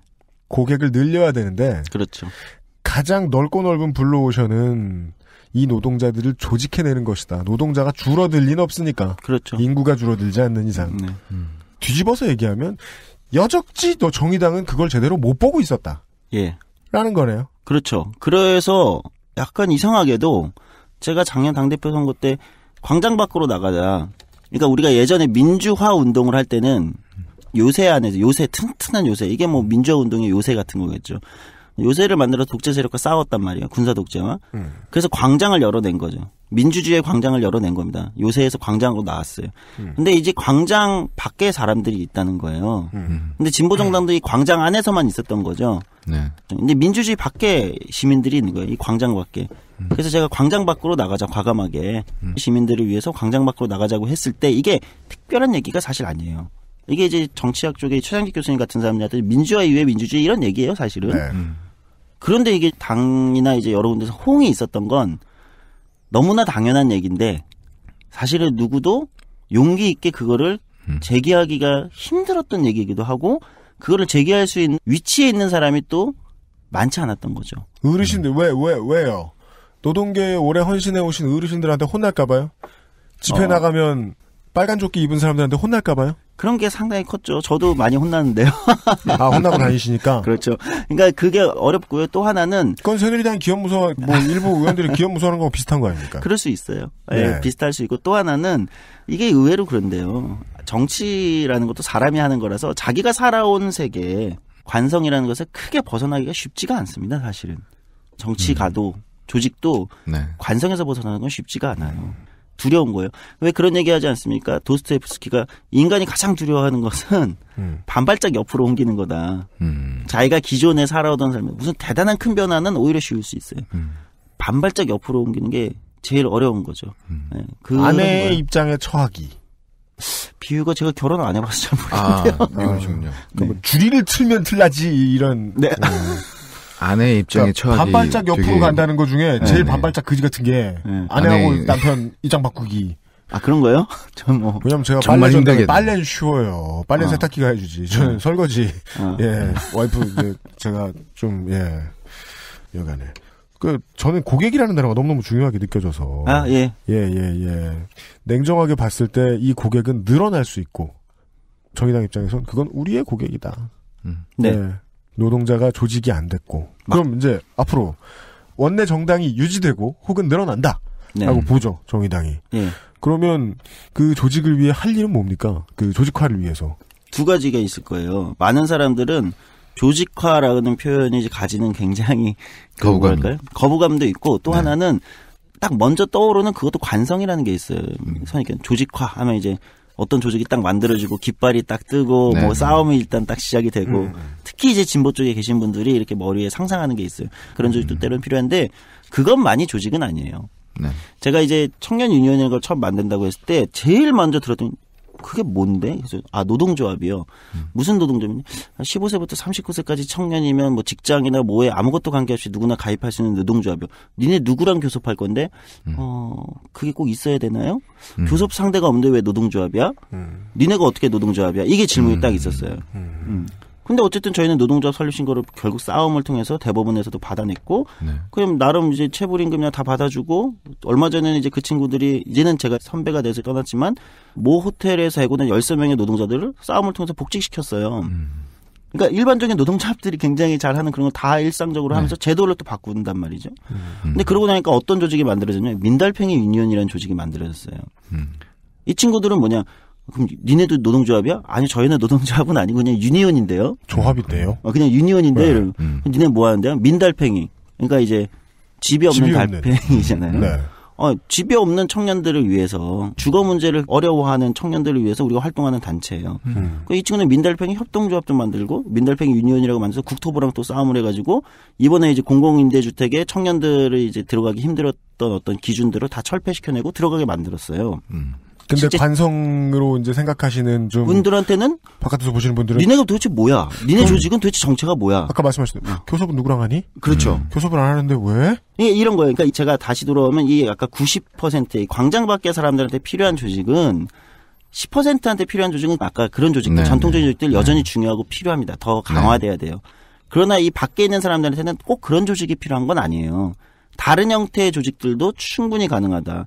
제 꿈은 국회의원이 돼서 이런 조직화 작업을 하는 거예요. 국회의원은 사진 찍는 사람이 아니라는 거예요. 그 사람들 국회에 불러서 정론관에서 같이 사진 한번 찍고 뭐 했습니다가 아니라 그 사람들이 있는 곳에 가서 그 사람들이 조직해서 그 다음에는 자기들 힘으로 굴러가고 싸우고 자기 문제를 해결하게 만들어주는 같이 변화를 만드는 존재라고 생각하는데 저의 가장 큰 꿈은 대한민국의 수많은 유니온들을 만들어서 대한민국의 한국 유니온 총연맹을 만드는 겁니다. 민주노총, 한국노총만 총연맹이 아니고요. 유니온 총연맹. 그럼 이거 노동조합의 총연맹이냐? 아니 그건 상관없다니까요. 뭐라고 이름을 붙이던 그거는 나중에 사후에 학자들이 분석을 해서 평가를 하던 사후에 당신들은 몸대로 규정해 주는 거잖아요. 결국은. 그러니까 노동도 작은 안건이 된다는 말씀이시네요. 그럴 수 있습니다. 그러니까 아니 오히려 노동이 더 일반적으로 큰 거죠. 모든 게 노동이다 사실은. 그러니까 끝도 없이 여러 가지 다양한 형태의 이익단체. 그렇죠. 그런 거를 마치 그냥 유니온이라고 명명하자. 자기의 이해관계를 대변하는 모든 조직을 유니온이라고 명명해서 유니온 총연맹을 만드실 때 제가 그래서 노년 유니온의 정책위원을 하기도 했었어요. 노인들도 그런 게 필요해요. 왜냐하면 퇴직을 너무 일찍 하잖아요. 한국이. 40대 뭐 50대 초반에 해서 65세. 청년 유니온 하시다가 노년 유니온 고문으로 끌려가신 거예요? 그렇죠. 네. 최근에 보니까 일 못하는 사람들의 유니온 이런 것도 만들어졌어요. 아니 그거는 제가 보면서 이건 뭘까 딱 보니까 그 일종의 인터넷 커뮤니티더라고요. 그런데 거기서 나름대로 자기들의 정보 공유도 하고 자기들의 이해관계나 이런 걸 위해서 나름 스스로의 이 힘을 만들어가더라고요. 그러니까 그런 상상이 충분히 가능하다. 이런 것들의 총연맹 같은 걸 만들어보자. 맞아요. 버트랜드 러셀이 지적한 문제였어요. 현대의 가장 큰 문제는 게으른 사람들이 살아갈 방법이 별로 없다는 거다. 생각해보면 정치 조직화 할 수 있잖아요. 제 질문이 너무 관성에 젖어 있었다라는 느낌이 듭니다. 성소수자만, 소수민족만 정치 조직화 할 수 있는 것이 아닌데. 모든 것이 가능하다는 거예요. 늦게 자는 사람 유니온도 나올 수 있고. 충분하죠. 파괴력이 있을 거라고 생각합니다. 네, 그렇죠. 아까 왜 그런 그래서 예가 뭐 있잖아요. 새벽에 이렇게 뭐 전기를 쓰면 전기 요금을 감면시켜주고 그런 운동을 하는 거죠. 늦게 자는 사람 유니온. 그럴 수 있잖아요. 우린 지금 그 얘기를 하고 있는 거 아닌가요? 예. 맞습니다. 뭐 좋은 정책이 아닐 수는 있는데. 환경 정책으로 좀 문제가 있을 수 있는데. 그러니까 아스카짱의 남편들 뭐 이런 모임 만들어가지고 그 정도까지 쿠션과 혼인 신고를 할 수 있도록 지자체라도 설득해보고. 근데 지금 이게 농담 같지만 방금 그런 얘기가 저는 민주주의 정치의 출발이라고 생각하는 거예요. 그렇게 출발하는 거거든요. 요 말씀을 드리고 싶었어요. 오늘 이제 저희가 조성수 소장을 모신 제일 중요한 이유가 그거였거든요. 정치인으로서의 힘, 그러니까 여의도의 힘, 혹은 기업의 힘, 혹은 그것 빼면 뭐 무슨 큰 지갑이 남습니까? 산별 노조의 힘 같은 것을 빌리지 않고 정치 활동을 통해서 의미 있는 결과를 이끌어낸 정치인을 찾으면 한국에 진짜 안 나와요. 꺼태야 이분 한 분 나올까? 꺼태야 뺄게요. 죄송합니다. 아니 어느 면전, 그러니까 면전에 죄송합니다. 꺼태야 이분밖에 안 나와요. 청년 유니온이랑 그런 의미를 가지고 있었거든요. 저는 비슷한 사례를 거기서밖에 못 봤어요. JYJ 팬클럽. 그들이 아니었으면 그렇네요. 그러니까 아이돌 그 산업에서 노동하시는 분들의 인권이 지켜지는 문제, 혹은 계약서에 나와 있는 대로의 수익 보장, 이 문제도 안 됐을 거예요. 물론 저는 지하철 광고는 시각 공해라고 봐요. 하지만 정치 조직은 언제나 장단점이 있잖아요. 엄청난 장점을 가지고 왔잖아요. 그걸 정치의 개념으로 넓은 광의의 정치의 개념으로 보고 지금까지 밀어붙인 비전을 보여준 정치인을 저는 조성수 소장밖에 못 봤거든요. 저도 이런 말씀하시는 정치인은 처음 봐요. 그러면 투표 안 해도 되지 않아요? 그러니까요. 투표요? 뭔 얘기야? 저 그 얘기 할 거예요. 그 질문을 드릴 거예요. 네, 당황했어요, 방금 얘기해서. 뭔 얘기야? 그럼 투표를 하지 않아도 된다. 내가 너무 빨라서 죄송합니다. 네. 아까 하셨던 말씀 중에 그럼 교섭할 곳은 누구야? 너희들은 카운터파트너로 존재하잖니. 네. 저희는 알아서 할게요. 라고 말한 다음에 교섭은 유관기관하고도 하면 됩니다. 그렇죠. 그죠? 그렇게 하죠. 왜냐하면 행정부가 조례라도 바꿔줄 수 있으니까요. 실제 청년위원이 서울시하고 그렇게 해서 교섭을 한 거죠. 그렇다 치면 광고 끝나고 난 다음에 그럼 대체 알아서 무엇을 하면 되지? 투표는 왜 필요하죠? 라는 질문을 다시 드릴 겁니다. XSFM입니다. 이대리 맨날 살 뺀다면서 점심에 웬 소세지야? 에이, 과장님. 이건 기름지고 짠 마트 소세지가 아니고요. 아임닭 닭가슴살 소세지예요. 이것도 닭가슴살이야? 한 입에 먹기 편하게 생겼네? 아이 참, 과장님. 아임닭 큐브잖아요. 국내산 현미가 들어가서 정말 부드럽고 다이어트에 딱이라고요. 질리지도 않고 먹기도 간편해서 요즘 다이어트하는 사람들은 다 이거 먹어요. 닭가슴살을 가장 맛있고 간편하게 먹는 법, 프리미엄 세이프 푸드 아임닭.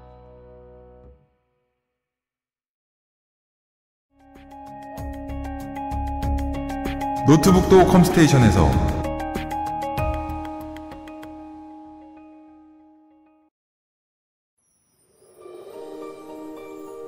낭만의 도시 프라하에서 온 특별한 화장품 목욕용품 퓨어체크. 맥주 홉 추출물과 식물성 자연성분이 피부를 편안하고 깨끗하게, 머릿결은 윤기 있고 부드럽게. 아름다운 디자인과 기분 좋은 향기로 나만의 포근한 웰라이프를 연출해보세요. 마뉴팍투라의 수출용 제품을 합리적인 가격으로 국내에서도 만날 수 있습니다. 인터넷 검색창에 퓨어체크 또는 마뉴팍투라로 검색하세요. 총선 전에 그 아이를 처음 들으시는 분들을 위한 준비된 방송입니다. 하던 질문을 마저 하겠습니다. 내가 할 얘기가 있는데 나랑 처지가 비슷한 사람들도 할 얘기가 좀 비슷한 게 있는 것 같아요. 그래서 조직화를 했습니다. 조직화를 해서 행정부를 만났어요. 이거 조례를 법대로만 좀 해달라.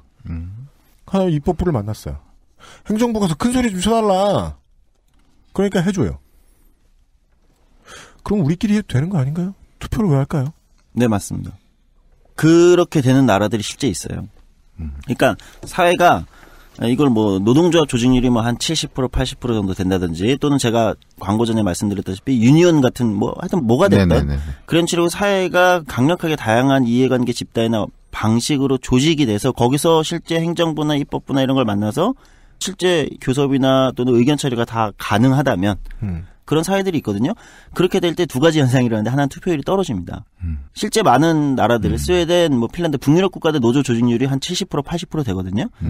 그 정도 되면 이제 거기는 노동조합이 국가를 운영하는 나라라고 봐도 되는 거예요. 그러니까 거기는 고용보험 같은 거를 노조가 운영하잖아요.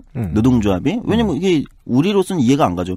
그거를 노동조합에 맡겼다가는 우리로서는 이제 여러 가지 이상한 상상들이 나올 수 있는데 거기는 그렇게 되기 때문에 오히려 투표율이 하락하는 현상들이 일어납니다. 독일도 마찬가지고요. 그래서 그런 현상이 하나가 일어나요. 노동조합에 국회만큼의 힘을 주면 그렇죠. 노동조합을 견제하는 장치들도 잘 돌아가고 있다는 뜻일 거 아닙니까? 예, 반대로 그런 게 그러니까 코퍼레티즘이라는 이제 노사정 합의주의 같은 게 나오는 거죠. 예. 그렇게 되면서 오히려 이제 투표율이 하락한다든지 사람들이 정치에 큰 관심을 안 가지게 돼요.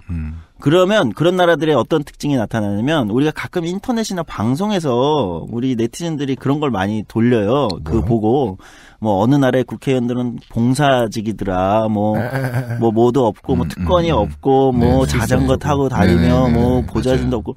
근데 그런 나라들은 어떤 나라들이냐. 좀 전에 얘기했듯이 사회 대부분이 조직화되어 있어서 거기서 문제들이 다 해결이 되니까 정치가란 다른 존재인 거예요. 다른 비전을 찾아내고 오히려 이제 행정 관료와 비슷해지는 느낌의 이런 게 됩니다. 그러니까 한국처럼 특별히 조직화를 위한 건이나 이런 게 필요가 없어지는 거죠. 자연스레 정치가 생활 세계로 내려오게 되는 겁니다. 사회가 조직되면 조직될수록 그런 나라들에서 이제 그런 게 가능한 거예요. 이게 단순히 한국의 무슨 정치가들이 훨씬 권위주의적이고 그래서 그런 게 아니라 사회가 다른 거죠. 그리고 두 번째 현상은 그런 나라들에서는 이제 정치와 민주주의가 재미가 없어집니다. 왜냐하면 민주주의가 너무 잘 작동을 하면 아까 얘기한 그런 데서 해결이 다 되잖아요. 재미가 없어져요. 그럴 때 새로운 반체제 정당이 등장하게 됩니다.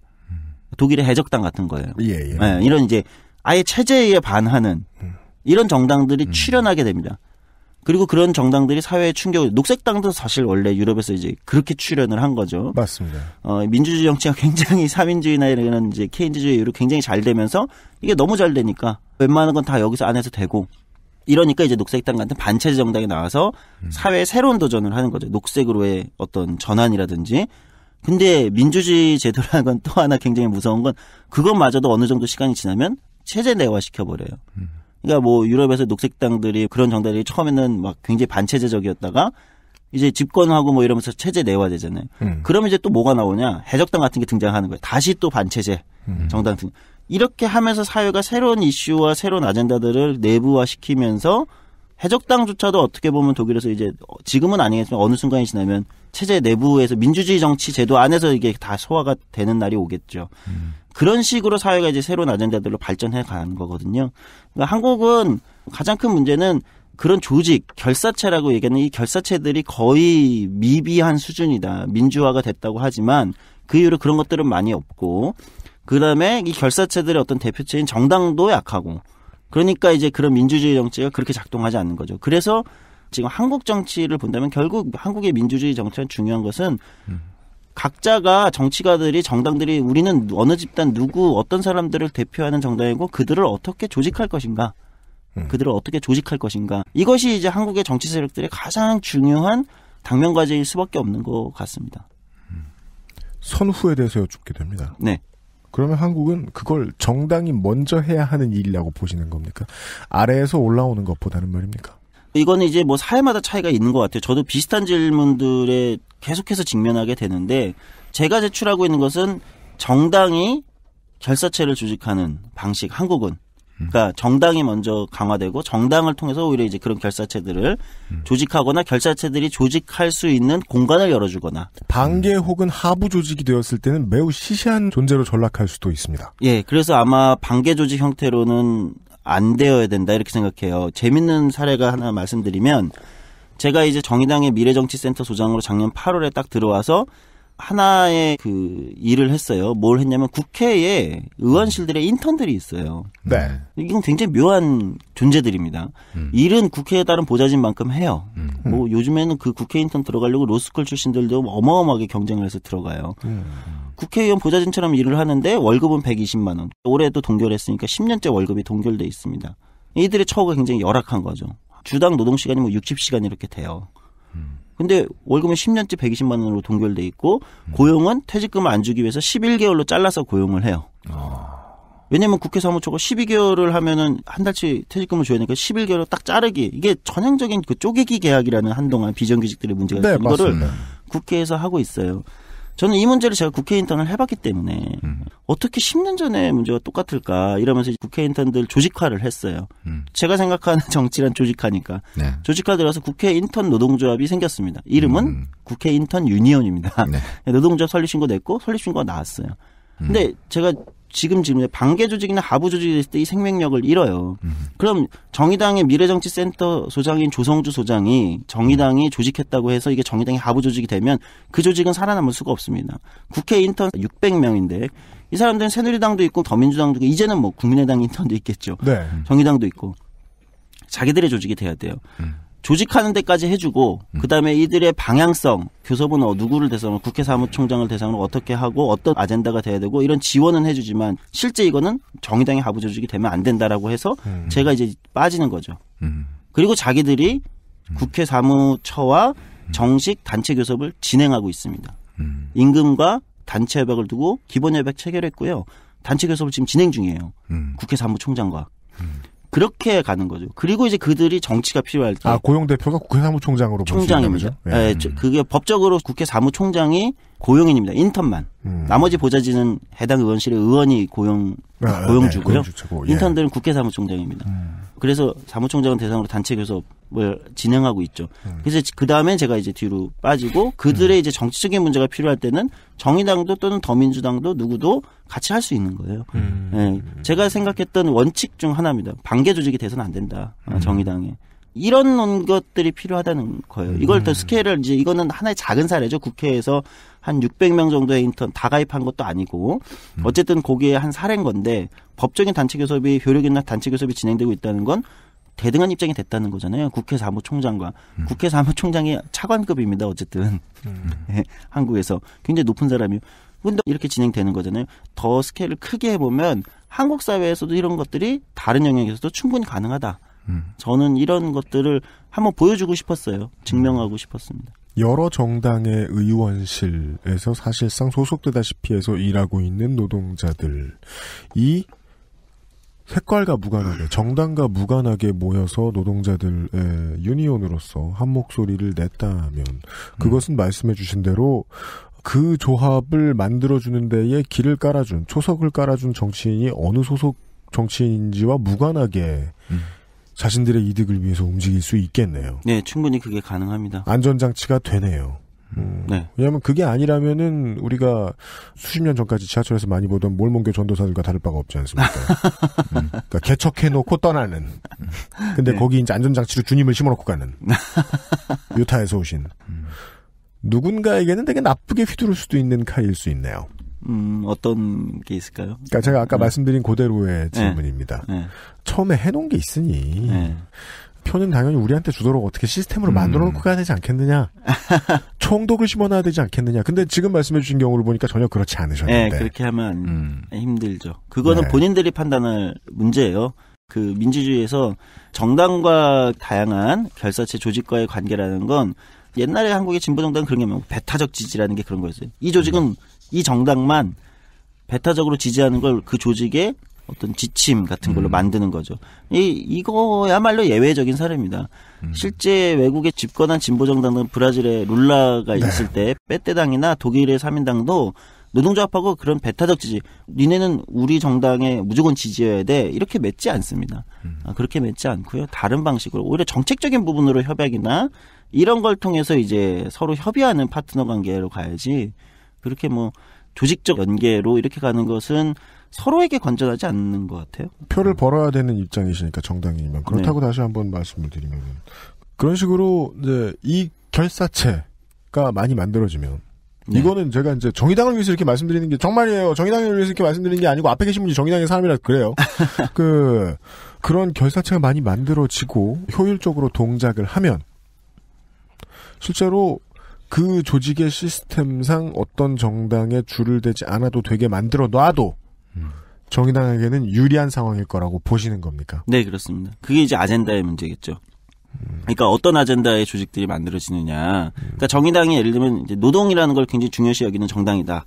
그렇다면 노동에 관련된 조직들이 많아지면 많아질수록 정의당에게는 훨씬 유리한 상황이 되는 거예요. 기반 자체가. 왜냐하면 그 아젠다가 그 사회에 주요한 아젠다가 자연스럽게 되는 거잖아요. 다른 아젠다의 조직들 양대 정당에서 허구한 날 만들었는데 개모임 같은 거 아니면 의미도 없잖아요. 그렇죠. 그러니까 그거는 지금 있는 뭐 산악회 이런 거 만들었잖아요. 기존의 그러니까요. 정당들이. 네. 그러니까 친목이라는 거예요. 친목 결사체밖에 없는 거죠. 네. 근데 오히려 친목 결사체는 정당들이 정당 내부에서 만드는 게 효과적이지 우리 사회 시민들한테 필요한 건 그런 친목 결사체보다 오히려 이해관계 조직들이죠. 그런 거를 잘 안 만들죠. 네, 이해관계 조직을.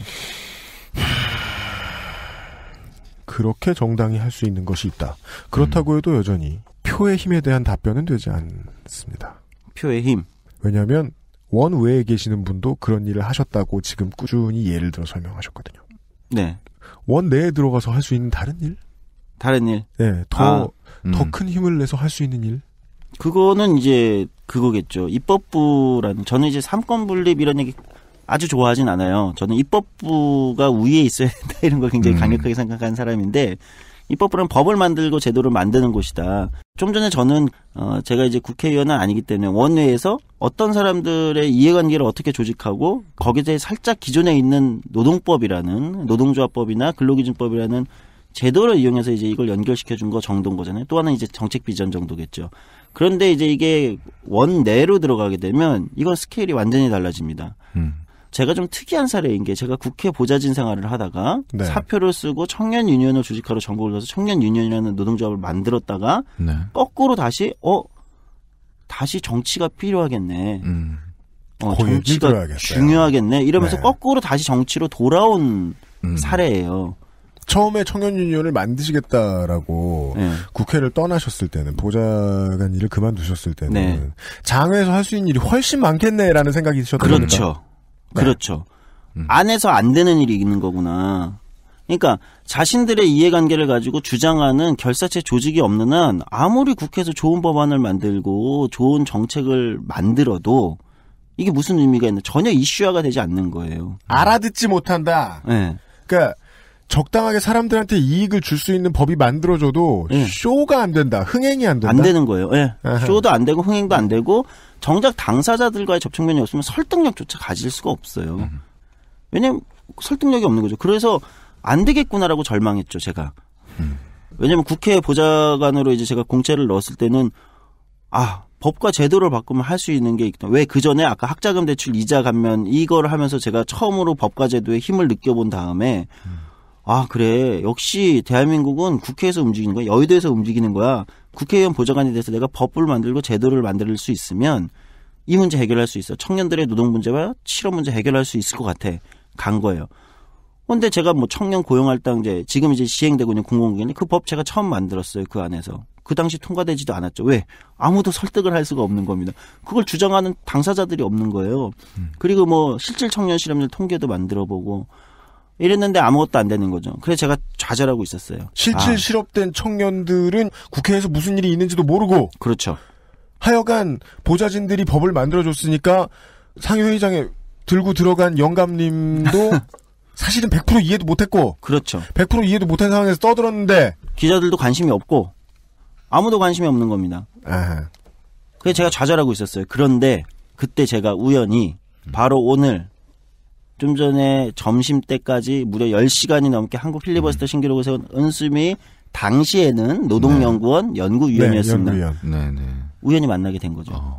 제가 당시 모시고 있던 국회의원 은어론 이제 영감님이라고 하는데 이제 교육을 시켜요. 공부하지 않으면 국회의원들도 그 안에서 살아남을 수 없으니까 노동 문제를 좀 공부하셔야겠다 해서 그때 섭외를 해온 분이 바로 과외 선생님 한 분씩 오시죠. 그렇죠. 분야별. 그때 과외 선생님이 가장 이제 노동 쪽 과외 선생님을 유명했던 당시 은수미 노동연구원 연구위원이셨어요.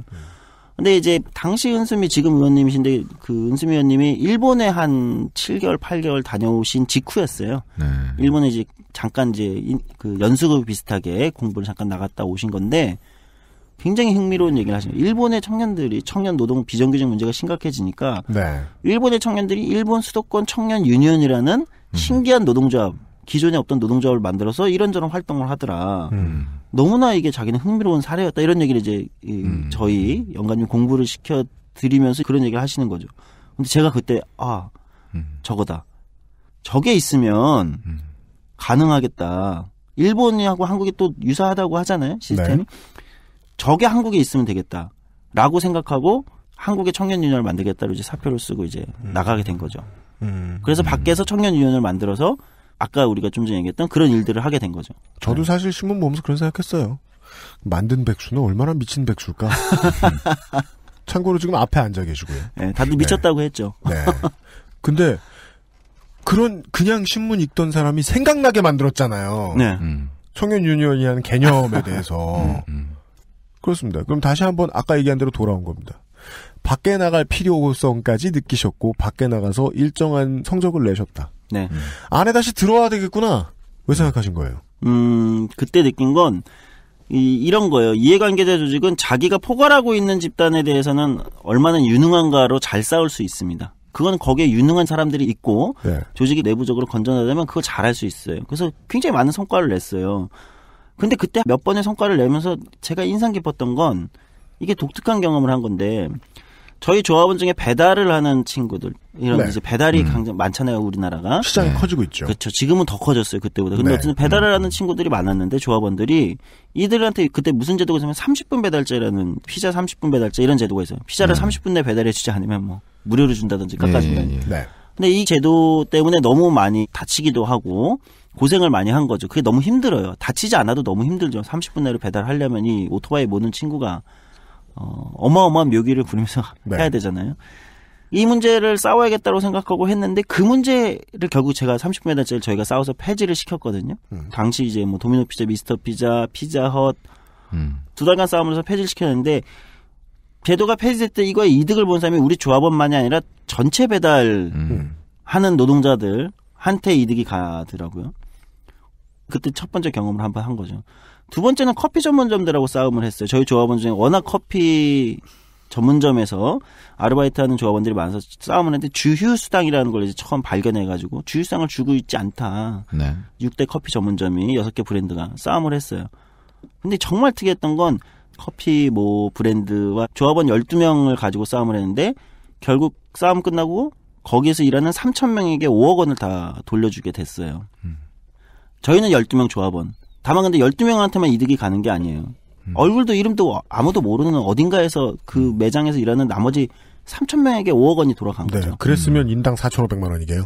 12명이면. 그러니까. 아, 그렇죠. 네. 12명이면이란 얘기죠. 아, 네. 12명에. 놀라셨어요, 지금. 아, 그렇군요. 죄송합니다. 네. 제가 말하는 패턴이 있답니다. 12명의 결사체가 모여서. 3,000명한테 이익을. 그렇죠. 돌려주었다. 네. 그리고 네. 갑자기 새로 이제 뭐 바리스타 쪽 배워가지고 비정규직으로 들어온 사람들이면은 내가 들었던 것보다 뭐 몇백 원 비싸네 이렇게 생각하고 말 수도 있지만 원래 꾸준히 일하던 사람이 그 다음 달 월급을 딱 받아보는 순간 뭐가 바뀌었구나. 네. 어마어마한 감사의 전화를 받았어요. 아마 제가 그날을 잊을 수가 없습니다. 청년유니온 보도자료에 늘 제 이름이 적혀 있으니까 정책기획팀장 조성주 이제 문의 누구 하세요. 그러니까 인터넷 검색해보고 저한테 이제 왜냐면 갑자기 통장에 돈들이 들어온 거니까 이게 무슨 돈이냐. 그럼 일하던 매장에 전화했을 거 아니에요. 무슨 돈이냐. 그럼 뭐 주유수당 안 준 게 있어서 돌려준 거다. 그러면 인터넷 기사 검색했을 거고 이 청년 유니온이라는 데서 싸움을 해가지고 나한테 갑자기 50만 원, 100만 원이 들어왔네. 물론 그걸로 술을 먹었을 가능성이 크죠. 근데 어쨌든 뭐 그건 중요치 않습니다. 네. 그래서 찾아보고 전화하는데 고맙다는 거예요. 근데 그 고맙다는 건 뭐냐면요. 권리에 대한 자각이에요. 네. 50만 원 돌려받게 해줘서 고맙다는 게 아니고요. 공돈 생겨서 고맙다는 게 아니고요. 내가 나도 모르고 있던 내 권리를 찾아줬기 때문에 이거에 대한 고마움이거든요. 한 일주일 동안 수백 통의 전화를 받았는데 그때 느꼈어요. 이런 거구나. 제도를 안착시키고 뭔가를 바꾼다는 거는 이거구나. 제가 그 순간 문득 떠오르더라고요. 제가 국회 생활을 했었으니까. 네. 한 사회 전체로 간다면 그게 국회가 하는 거구나. 제가 국회 보좌관 생활을 할 때는 히트작도 많았지만 그렇게 이거를 체화하진 못했던 거예요. 그냥 아주 실무적으로 일을 했던 것뿐이죠. 네네. 아이템 만들어서 잘 언론에 뿌리고. 근데 정치의 본질은 그게 아니거든요. 진짜로 사회가 변했고 사람이 변했구나라고 생각하고 정치도 쇼 비즈니스라고 봤으면 쇼를 하고 끝나고 그냥 집에 갔으면 관객들의 반응을 알 수가 없지요. 그렇죠. 근데 관객의 반응을 직접 체험한 거죠. 그러니까 이 지점이었던 거예요. 네, 그 순간 정치해야겠구나 생각한 거죠. 이게 사회를 바꿀 수 있는 거구나. 정치가 이런 힘이 있는 거구나. 중앙에서. 네. 그래서 정치를 해야겠다 결심했고 그럼 어디서부터 해야 되지 하면서 이제 저는 사실 천문학을 전공했는데 전혀 상관없는 걸 전공했다가 정치학을 공부하게 되고 사람들을 찾아다니게 되고 뭐 이렇게 해서 출발하게 된 거죠. 그래서 거꾸로 다시 거기서 정치로 돌아온 거예요. 죄송합니다. 같은 질문을 또 드려야겠습니다. 괜찮아요. 그 같은 일은 중앙에서 하는 것이 맞다까지 말씀하셨잖아요. 예. 그죠? 네. 그건 이제 중앙 정치의 원래 본분이 그거다라는 발견이셨던 거죠. 네. 그럼 이제 아까 제가 가지고 있던 많은 사람들이 가지고 있던 그 의문점 혹은 피로감으로 다시 돌아갈 수 있게 해줍니다. 네. 한들 몰라요. 한들 모른다. 예. 네. 어쩌죠? 저는 근데 그 많은 국회의원들 저도 이제 죄송합니다. 만나봐도 지역구에서 관련된 소수자들도 만나보고요. 표 한 표라도 아까워서 10명, 20명의 이익단체라도 만나보고 조례라도 얘기하겠다. 실제로 더 나쁜 얘기긴 하지만 SOC라도 끌어오겠다. 그리고 실제로 이루어내고 많은 법들을 고쳐냅니다. 네. 하지만 언론은 안철수 대 문재인만 5년째 보여줬습니다. 중앙은 저는 훌륭한 정치를 못했다고 보지 않아요. 훌륭한 쇼를 못했다고 보지. 아하. 예. 그 전에 이제 장외를 돌다 오셨으면 저는 그 정도의 깨달음이 있지 않으실까 하고 기대한 거죠. 네. 훌륭한 쇼는 어떻게 만들 것인가? 사람들에게 무언가를 이루어주는 일이 즐겁다는 것까지는 시작부터 알았다. 네. 이걸 어떻게 홍보할 것인가? 어떻게 이게 알릴 얼마나 것인가? 가치 있는 일인가를 사람들에게 폭넓게 보여주는 것은 어떻게 할 것인가? 네. 중요한 얘기입니다. 그게 굉장히 어려워요. 보통 한국의 정치인들이 방금 지적하신 그 부분에 처했을 때 네. 가장 그 쇼라고 표현을 하셨으니까 네. 흥행되는 쇼, 많이 보게 만드는 쇼가 일단 필요하잖아요. 네. 그래야 아니까 사람들이. 그래야 나도 계속해서 정치를 할 수 있으니까. 그때 아주 손쉽게 선택하는 방법이 하나가 있습니다. 뭔데요? 센 말을 하는 거예요. 저희 사고를 치거나 그 알실에서 유감 없이 떠드는 그 알실 전문 용어가 하나 있습니다. 네. 이재명류. 네. 그래. 네. 센 말을 하는 겁니다. 사고를 치는 거예요.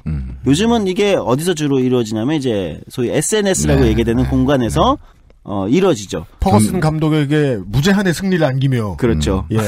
그 경쟁적으로 하죠. 네. 경쟁이죠. 근데 그 이유가 있어요. 그러니까 종편에 나가서 하든 SNS에서 하든 또는 뭐 다른 방식으로 다른 TV 카메라나 언론을 통해서 하든 의도적으로 센 말을 하는 겁니다. 그렇게 해서 이목을 집중시키고 그리고 나의 성과를 거기서 보여주겠다. 예를 들면 알리게 하겠다. 이렇게 되는 거죠. 손쉬운 선택입니다. 손쉬운 선택입니다. 그러나 저는 그거는 자충수가 될 위험성이 훨씬 크고 그런 방식은 정치를 좋게 만들지 않는다. 오히려 저는 정치는 뭘로 싸우는 거냐? 말과 글로 싸우는 건데 정치는 결국 왜냐면 주먹으로 싸우는 건 아니잖아요. 우리가 뭐 UFC 파이터들이 국회에 있는 건 아니니까. 말과 글로 싸우는데 좋은 말과 좋은 글로 사람들에게 그것을 알릴 수 있고 설득할 수 있다고 생각해요. 충분히. 언론 환경이 나빠져서 그게 안 된다. 종편이 뭐 실어주지 않는다. 뭐 이런 걸 얘기하는데 저는 사실 기울어진 운동장 이런 얘기에 잘 동의하지 않거든요.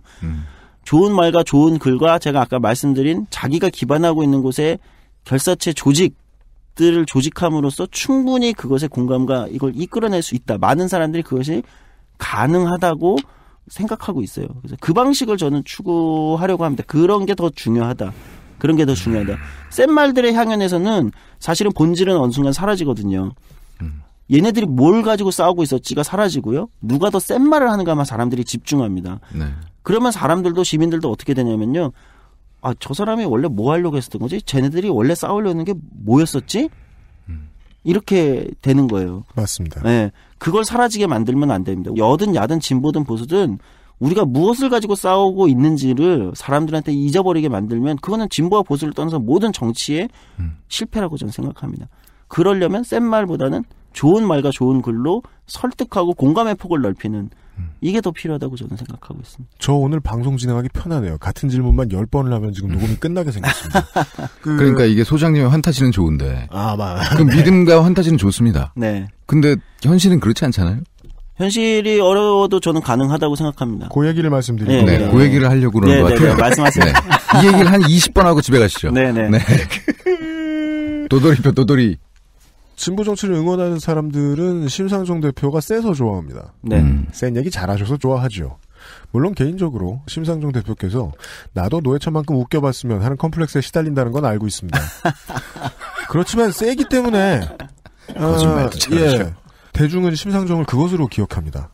하지만 제가 오늘 이야기하고 싶은 정치인 심상정에 대한 표현이 있다면 그 긴 시간 고생을 해놓고 그것이 알고 싶다가 방송하기 전까지 왜 심상정 브랜드가 가습기 살균제 피해자들을 위해서 가장 노력한 이름이라는 것을 알리지 못했느냐. 제가 이제까지 내내 들었던 질문하고 이것도 똑같은 질문이죠. 근데 이 포인트에서 아까 세게 말하는 거랑 심상정 의원이 세게 한다는 거는 좀 다른 지점이죠? 아니요. 저는 굳이 이재명류라고 표현합시다. 네, 저는 이재명 시장 좋아합니다. 이재명류랑 심상정류는 좀 다르죠. 아니 비슷한 점도 있어요. 그래요? 세게 잘 표현한다는 점에서는. 정치적인 수사 잘 쓰세요. 네. 예, 뭐 훌륭하고 알겠습니다. 적당히 지저분하고 적당히 악인처럼 잘 쓰세요. 예, 적당히 정의로워 보이게. 그걸 기억하는 건 좋다 이거예요. 실제 입법부의 노동자로서 만들어 놓은 업적은 왜 안 알려졌을까? 그렇죠. 네. 그 정치인은 자기 자력으로 살아남아야 되는 사람이니까 이렇게 물어봐야죠, 유권자로서. 왜 못 알렸느냐? 네. 저는 거기는 이렇게 얘기할 수 있을 것 같아요. 그러니까 그건 이제 기존의 우리 진보 정치가들 또는 진보 정당이 왜 성과들이 없었던 게 아닌데, 우리가 올해 이제 언어 기본법에 저희 정진우 원내대표가 수화를 이제 기본적인 언어에 포함시키는 이런 법을 통과시켰거든요. 굉장히 의미 있는 거잖아요. 수화라는 것이 이제 하나의 기본적인 언어다. 이렇게 통과시킨 것도 있고 성과가 있어요. 근데 왜 안 알려지냐. 네. 그 이해 당사자 단체들도 굉장히 좁게 알려지고 실제 당사자들 훨씬 많을 거잖아요. 한 단체에 소속된 회원들 말고도. 아까 가습기 살균제 같은 문제도 단순히 가습기 살균제의 피해자들만이 아니라 다양한 그 비슷한 고민이나 위험을 느끼는 굉장히 당사자들은 훨씬 많은 거잖아요. 어떻게 보면 가습기를 쓰는 모든 사람이 그렇습니다. 당사자일 수도 있는 문제인데 왜 거기까지는 안 가는 거냐. 저는 이 문제는 진보 정당에 딱 하나 있다고 생각해요. 하나의 원인. 정당이 약해서 그렇습니다. 진보 정당이 그러니까 의석수가 적다는 얘기가 아닙니다. 의석수가 적어도 할 수 있어요. 성과는 낼 수 있습니다. 법을 통과시켰잖아요. 네. 정당 조직 자체가 약하기 때문입니다. 진보 정당이 사람들의 생활에 뿌리 내려 있지 않아요. 영국 노동당이 당보라는 걸 내잖아요. 당 기관지. 소리 내면 이걸 어떻게 전달하는지 아십니까? 영국 노동당 중앙에서 만들잖아요. 홍보실에서. 그러면 해당 지역이 있겠죠. 어느 지역에 어느 마을에 어느 조합원에게 당보가 가요. 근데 거기에는 이렇게 적혀서 갑니다. 그 마을에 어느 공장에 있는 누군가에게 전달하시오. 그 사람은 당원이 아니에요. 영국 노동당 당원. 그러니까 이 당보를 10부 전달하면 농담이 아니라 그렇게 되는 거예요. 누구에게 전달하라. 우리 당의 입장은 당신은 당원이니까 그 마을에 누구에게 알리고 미션이 같이 나갑니다. 그리고 그것이 실제 그렇게 조직이 움직이는 거예요. 그렇게. 그러니까 능동적으로 바꾸는군요. 그렇죠. 당원들을 움직이게. 그러니까 영국 노동당에는 좋은 정당이라는 거는 위에 있는 국회의원이 내는 성과만 중요한 것이 아니라 그것이 어떻게 실제 생활세계까지 연결돼서 조직망으로 연결돼서 거기서 어떻게 작동하는 거거든요. 이런 게 중요해요. 근데 한국의 진보 정당은 판촉 기술이 없어요? 그게 거의 없어요. 왜냐하면 뿌리가 없어요. 사회에 뿌리 내려 있지 않아요. 대부분 알겠지만 과거의 진보 정당들은 학생운동이나 운동권들이 모인 정당의 성격이 강했고 그 사람들은 자기 동네에 가면 대단한 어디 노동조합의 위원장님, 훌륭한 성과를 낸 위원장님도 동네 아파트에 가면 그냥 옆집 아저씨예요. 그 동네에 주민자치회나 또는 부녀회나 어떤 것에 영향력이 있는 존재가 아니에요. 공장에 가면은 위대한 노동조합 위원장이지만 생활세계와 괴리되어 있는 거죠. 물론 공장도 중요한 생활세계입니다. 그러나 일상적인 많은 사람들이 경험하면 여기에 정당 조직이 뿌리 내려 있지 않은 거죠. 그러니까 진보정당 같은 특히 숫자를 조직해서 자기를 알리는 것을 주로 해야 되는 진보정당 같은 경우는 그게 훨씬 약한 거죠. 잘 안 되는 거죠. 결국 저는 이렇게 말씀드리는데 정당을 강화할 수밖에 없다. 물론 우리가 미디어 전략이나 홍보 전략에 여러 가지 혁신 지점도 있을 수 있겠지만 요즘은 그걸 팟캐스트로 대체하려고 하는데 저는 사실 그렇게 동의하지는 않습니다. 그러니까 다른 방식, 오히려 대면 접촉의 조직을 강화하는 방식으로 가지 않는 한 그냥 우리는 또 성과 내고 그것은 사람들한테 실생활 세계까지 연결되지 않고 이것이 계속 악순환되지 않겠는가라고 생각합니다. 아주 고전적인 방법을 얘기하고 있는 겁니다. 정치 카페에 대해서 좀 남의 박사만 원래 걱정할 일 아닌데 안타까운 점이 그거예요. 정치 카페를 듣고 되게 많은 시민들이 이게 정의당에서 만든 건지 몰라요. 정의당에 되게 목숨을 건 중요한 수익 사업이라는 걸 몰라요. 그냥 유시민 씨가 나오는 이렇게 알고 있어요. 그러니까 그 문제. 대중을 만난다는 건 개인을 만난다라는 거고. 그러면 제가 자꾸 드리는 질문으로 돌아오지 않고 소장님이 하셨던 말씀으로 돌아와야 될 것 같네요. 개인을 만나기 위해서 조직화된 개인들의 모임이 필요한 것이다. 그렇죠. 라고 정리할까요? 네. 어느 정도 이해가 됩니다, 이제. 네. 그러니까 왜 우리가 민주주의에서. 클래식이군요, 결국. 민주주의에서 가장 중요한 자유는 언론 출판? 그거보다 더 중요한 건 결사의 자유입니다. 결사의 자유라는 걸 민주주의의 헌법적 기본 권리로 있는 결사의 자유. 그거 없이 민주주의가 제대로 작동하지 않는다는 것이 기본적인 거기 때문에 네.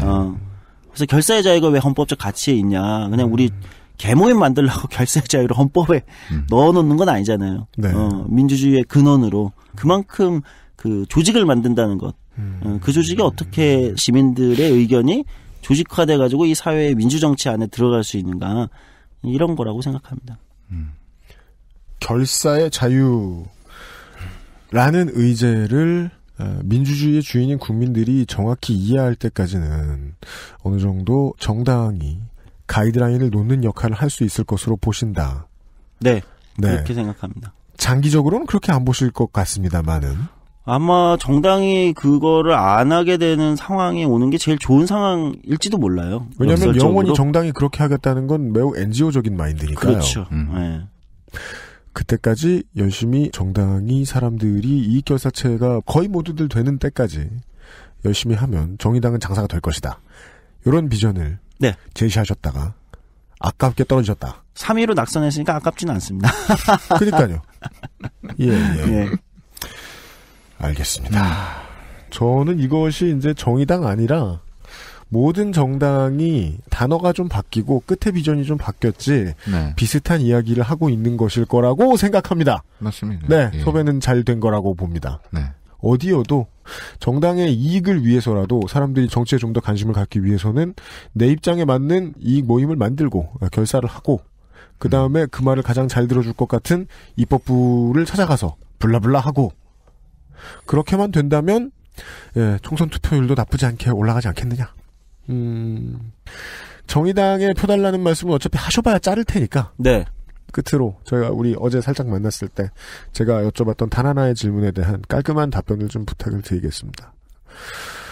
청년유년 하실 때부터 정치활동 오랫동안 하시는 동안 많이 보셨던 본인을 포함해서 이 장삼이사에 앞으로 살아가야 될 인생이 더 많이 남은 사람들, 투표 별로 안 해본 사람들에게 다음 달엔 투표장에 나와달라는 한마디를 누가 한 2, 3분 준다면 어떻게 말씀하시겠습니까?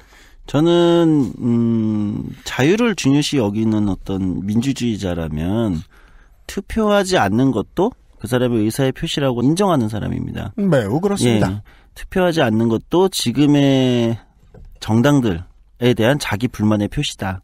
그러면 불만을 표시했을 때 일종의 시민 불복종 같은 거죠. 그러면 그거에 따라서 본인이 져야 되는 민주주의에서 책임도 있습니다. 투표를 하지 않는다. 하지 않는 분에게 제가 드리는 책임, 져야 되는 책임은 그럼 정당에 가입하셔야 됩니다. 또는 자기가 정당을 만드셔야 됩니다. 왜? 여기는 나의 대안이 없으니까. 내가 여기는, 정치를 하겠다. 또는 내가 어떤 정당을 만들거나 또는 어떤 정당을 가입해서 바꾸거나. 저는 이것이 원래 민주주의에서 맞다. 본인의 선택에 대한 책임, 이게 맞다고 생각해요. 뭐 그걸로 이제 무작정 강요하는 건 아니고, 그래서 당신이 정당을 만들지 않는다고 비난하는 건 아닙니다. 물론 이상적인 시민의 모습이 신동욱 총재라는 것은 아닙니다. 예. 멋지긴 해요. 네. 그래서 이제 현실로 오면은 보통 그렇습니다. 민주주의의 얼굴이 있어요. 민주주의의 얼굴은 사람들이 투표를 함으로써 결정돼요. 저는 민주주의의 얼굴은 평범한 사람들의 얼굴을 닮아야 된다고 생각해요. 근데 평범한 사람들이 투표에 참여하지 않으면 민주주의는 특별한 사람들의 얼굴을 닮아갑니다. 민주주의는 원래 그런 제도예요. 그래서 특별한 사람들의 얼굴을 한 민주주의가 계속 우리를 불만하고 짜증나게 만들 수밖에 없는 게 반복되거든요. 투표는 민주주의의 얼굴을 자기가 투표를 하면서 이렇게 바꾸는 거거든요. 그래서 그게 다 모이면 자연스럽게 다수인 평범한 사람들의 얼굴이 모자이크들이 모여가지고 되는 거거든요. 저는 민주주의를 아주 특별하게 사람들이 생각하지 않았으면 좋겠어요. 제가 아주 싫어하는 말 중에 하나가 문장이 민주주의를 수호하자 이런 말이에요. 민주주의는 우리가 수호하고 지켜야 되는 게 아니라 그 민주주의 안에 있는 시민들이 자신의 삶을 변화시키기 위해서 존재하는 하나의 방법론이거든요.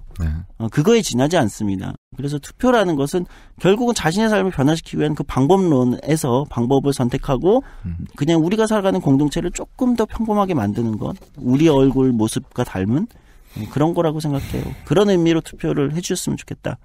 그리고 마지막으로는 누군가를 심판하기 위한 투표보다 누군가에 반대하기 위한 투표보다 본인 자신의 삶을 변화하는 변화의 투표를 해줬으면 좋겠다.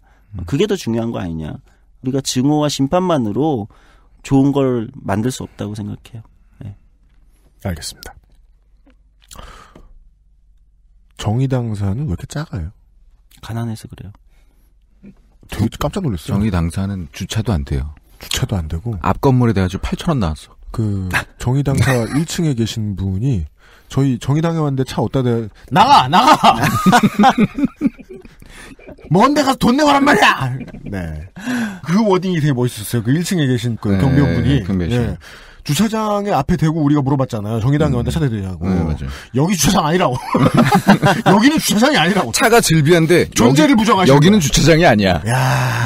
아니, 뭐 정의당이라고? 사전에 말씀해 주셨으면 이제 저희가 처리를 해놨을 텐데. 죄송합니다. 맞은편에는 새누리당 당사 있잖아요. 예. 거기는 되게 크죠. 그렇죠. 예전에 민주노동당 시절에 국회의원 10석 있을 때 처음에 잘 나갈 때는 바로 그 새누리당이 쓰는 그곳을 민주노동당 당사로 썼었어요. 아, 진짜요? 네. 근데 이제 지금 문제는 6석이기 때문인 거예요? 5석이죠. 네, 5석이기 때문인 거예요? 그렇죠. 국회도 아주 의석수에 따라서 국고보증금 배분하는 게 철저합니다. 근데 저는 어제 그 땅을 봤잖아요. 정의당이 가지고 있는 한뼘의 땅을. 네. 근데 그러면 만약에 이제 다음 총선에 그러니까 그냥 귀 닫으십시오. 만약에 뭐 한 2, 3석 된다. 그거보다 좁아져? 그러면 그거 한 절반 거의 텐트 이하로. 수준으로 밖에서 계실 수도 있겠네요. 수많은 사람이 해고 위협에 놓이게 됩니다. 당직자들이. 아이고, 이거 웃을 일이 아닌데. 네. 아이고. 저희 웃어도 돼요. 뭐 그렇구나. 내가 정의당이야? 내가 결사체를 만들면 나는 모든 노동자들에 대해서 어떤 애정이 있어요. 그런 면으로 얘기할 수 있죠. 물론 그건 그래요. 네. 정의당에서 지금 일하고 있는 당직자들이 고작 의석이 줄었다는 이유로 일자리를 잃지 않아도 되려면 당직자들 유니온이 만들어져야 돼요. 네, 최근에 만들려고 하더라고요. 그래서 새누리당 당직자들하고 국민의당하고 더불어민주당 당직자들하고 연대해가지고 다른 의석 는 대로 우리를 껴달라. 좋은 일이에요. 예, 그런 날이 오면 좋겠다는 조성주 소장의 말씀이었어요. 총선을 맞아 모신 정치에 관심을 가져달라고 말하는 정치인 대표로 모신 조성주 다시 미래정치센터 정의당 미래정치센터 소장이었습니다. 긴 시간 수고하셨습니다. 오늘 나와주셔서 감사합니다. 예, 감사합니다. 네, 고생하셨습니다. 될 날이 있을 때까지 안녕히. XSFM입니다. 스튜디오 숲은 선불 결제를 받지 않습니다. 산후조리원 계약업체와는 비교할 수 없는 퀄리티. 스튜디오 숲의 무료 만삭 촬영으로 경험하세요. 1877-9856 스튜디오 숲.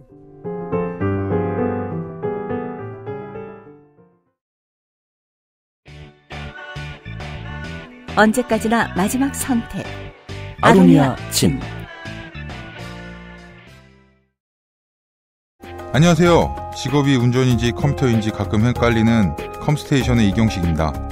악성 코드 크립토라커에 의한 피해가 광범위하게 확산되고 있습니다. 크립토라커는 사용자의 파일에 접근하여 못쓰게 만든 뒤 무려 대놓고 현금을 요구하는 몹쓸 코드입니다. 현재 시중의 바이러스 백신들이 이를 막지 못하는 경우도 있어 요즘 저는 이 문제로 전화를 받고 고객을 만나느라 거짓말을 보태면 밤에 잠을 못 잡니다. 대기업 관공서 가릴 거 없이 피해자가 속출하고 있지만 일단 걸리고 나면 기술자들도 이것을 복구하긴 어렵습니다. 부디 윈도우즈 업데이트를 잊지 마시고 실시간 동영상 사이트에 접근하실 때는 주의하고 또 주의해 주십시오. 사전에 예방할 수 있습니다. 크립토 라커는 컴스테이션도 못 막습니다. 정의당의 조성주 아이씨 동네 촌놈 미래센터의 소장님. 우리 갔다고 이렇게 능욕해도 돼요? 농구화 알못센터 소장님. 예, 우리 지금 신발 하나 배달 왔는데 뭔지도 몰라요 여기. 바보예요. 그러니까 이 회사 기준으로는 바보죠. 그렇죠. 조돈도 몰라. 상종도 못할. 예. 하지만 뭐 그쪽에서는 뭐 열심히 하시는 분인 것 같네요. 그렇습니다. 네. 특별히 원내에 진입을 못 해본 정치인. 네. 그리고 원외에서 이루어 놓은 무언가가 있는 정치인. 그리고 그나마 그 중에서도 우리 청취자분들, 저는 뭐 우리 청취자분들이 어떤 상황일지 예상만 할 따름입니다. 다만 우리 청취자분들이 찍어서 원하는 정치가 이렇게 흘러갔으면 좋겠다 하는 상이 있다면, 정치가 내 삶을 이렇게 좀 도와주고 바꿔줬으면 좋겠다라고 생각하는 부분이 있다면, 그것을 해결함으로써 표를 얻는 것이 정치다. 라는 것을 알고 계신 분. 이 세 가지는 말이죠. 채우려고 하면 시사평론가에선 죽어도 못 끌어와요. 그럴 리가 없으니까요. 실천하는 게 직업이 아니니까요.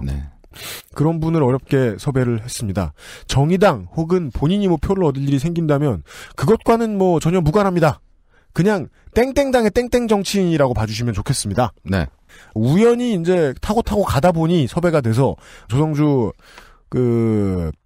미래 정치 지대 알못 센터 소장 센터장 이 나왔을 뿐입니다. 네. 예. 우리 왜 그거 진짜 왜 이렇게 기억 못해요? 미래 썸띵. 너무 구태의원의 이름이. 그죠? 아이, 진짜. 예. 왜 이렇게 세련되게 못할까요, 정치? 맞아요. 네. 하지만 얘기하세요. 정치 알못 리드코프 소장. 조성주 대출인과 함께했던. 예.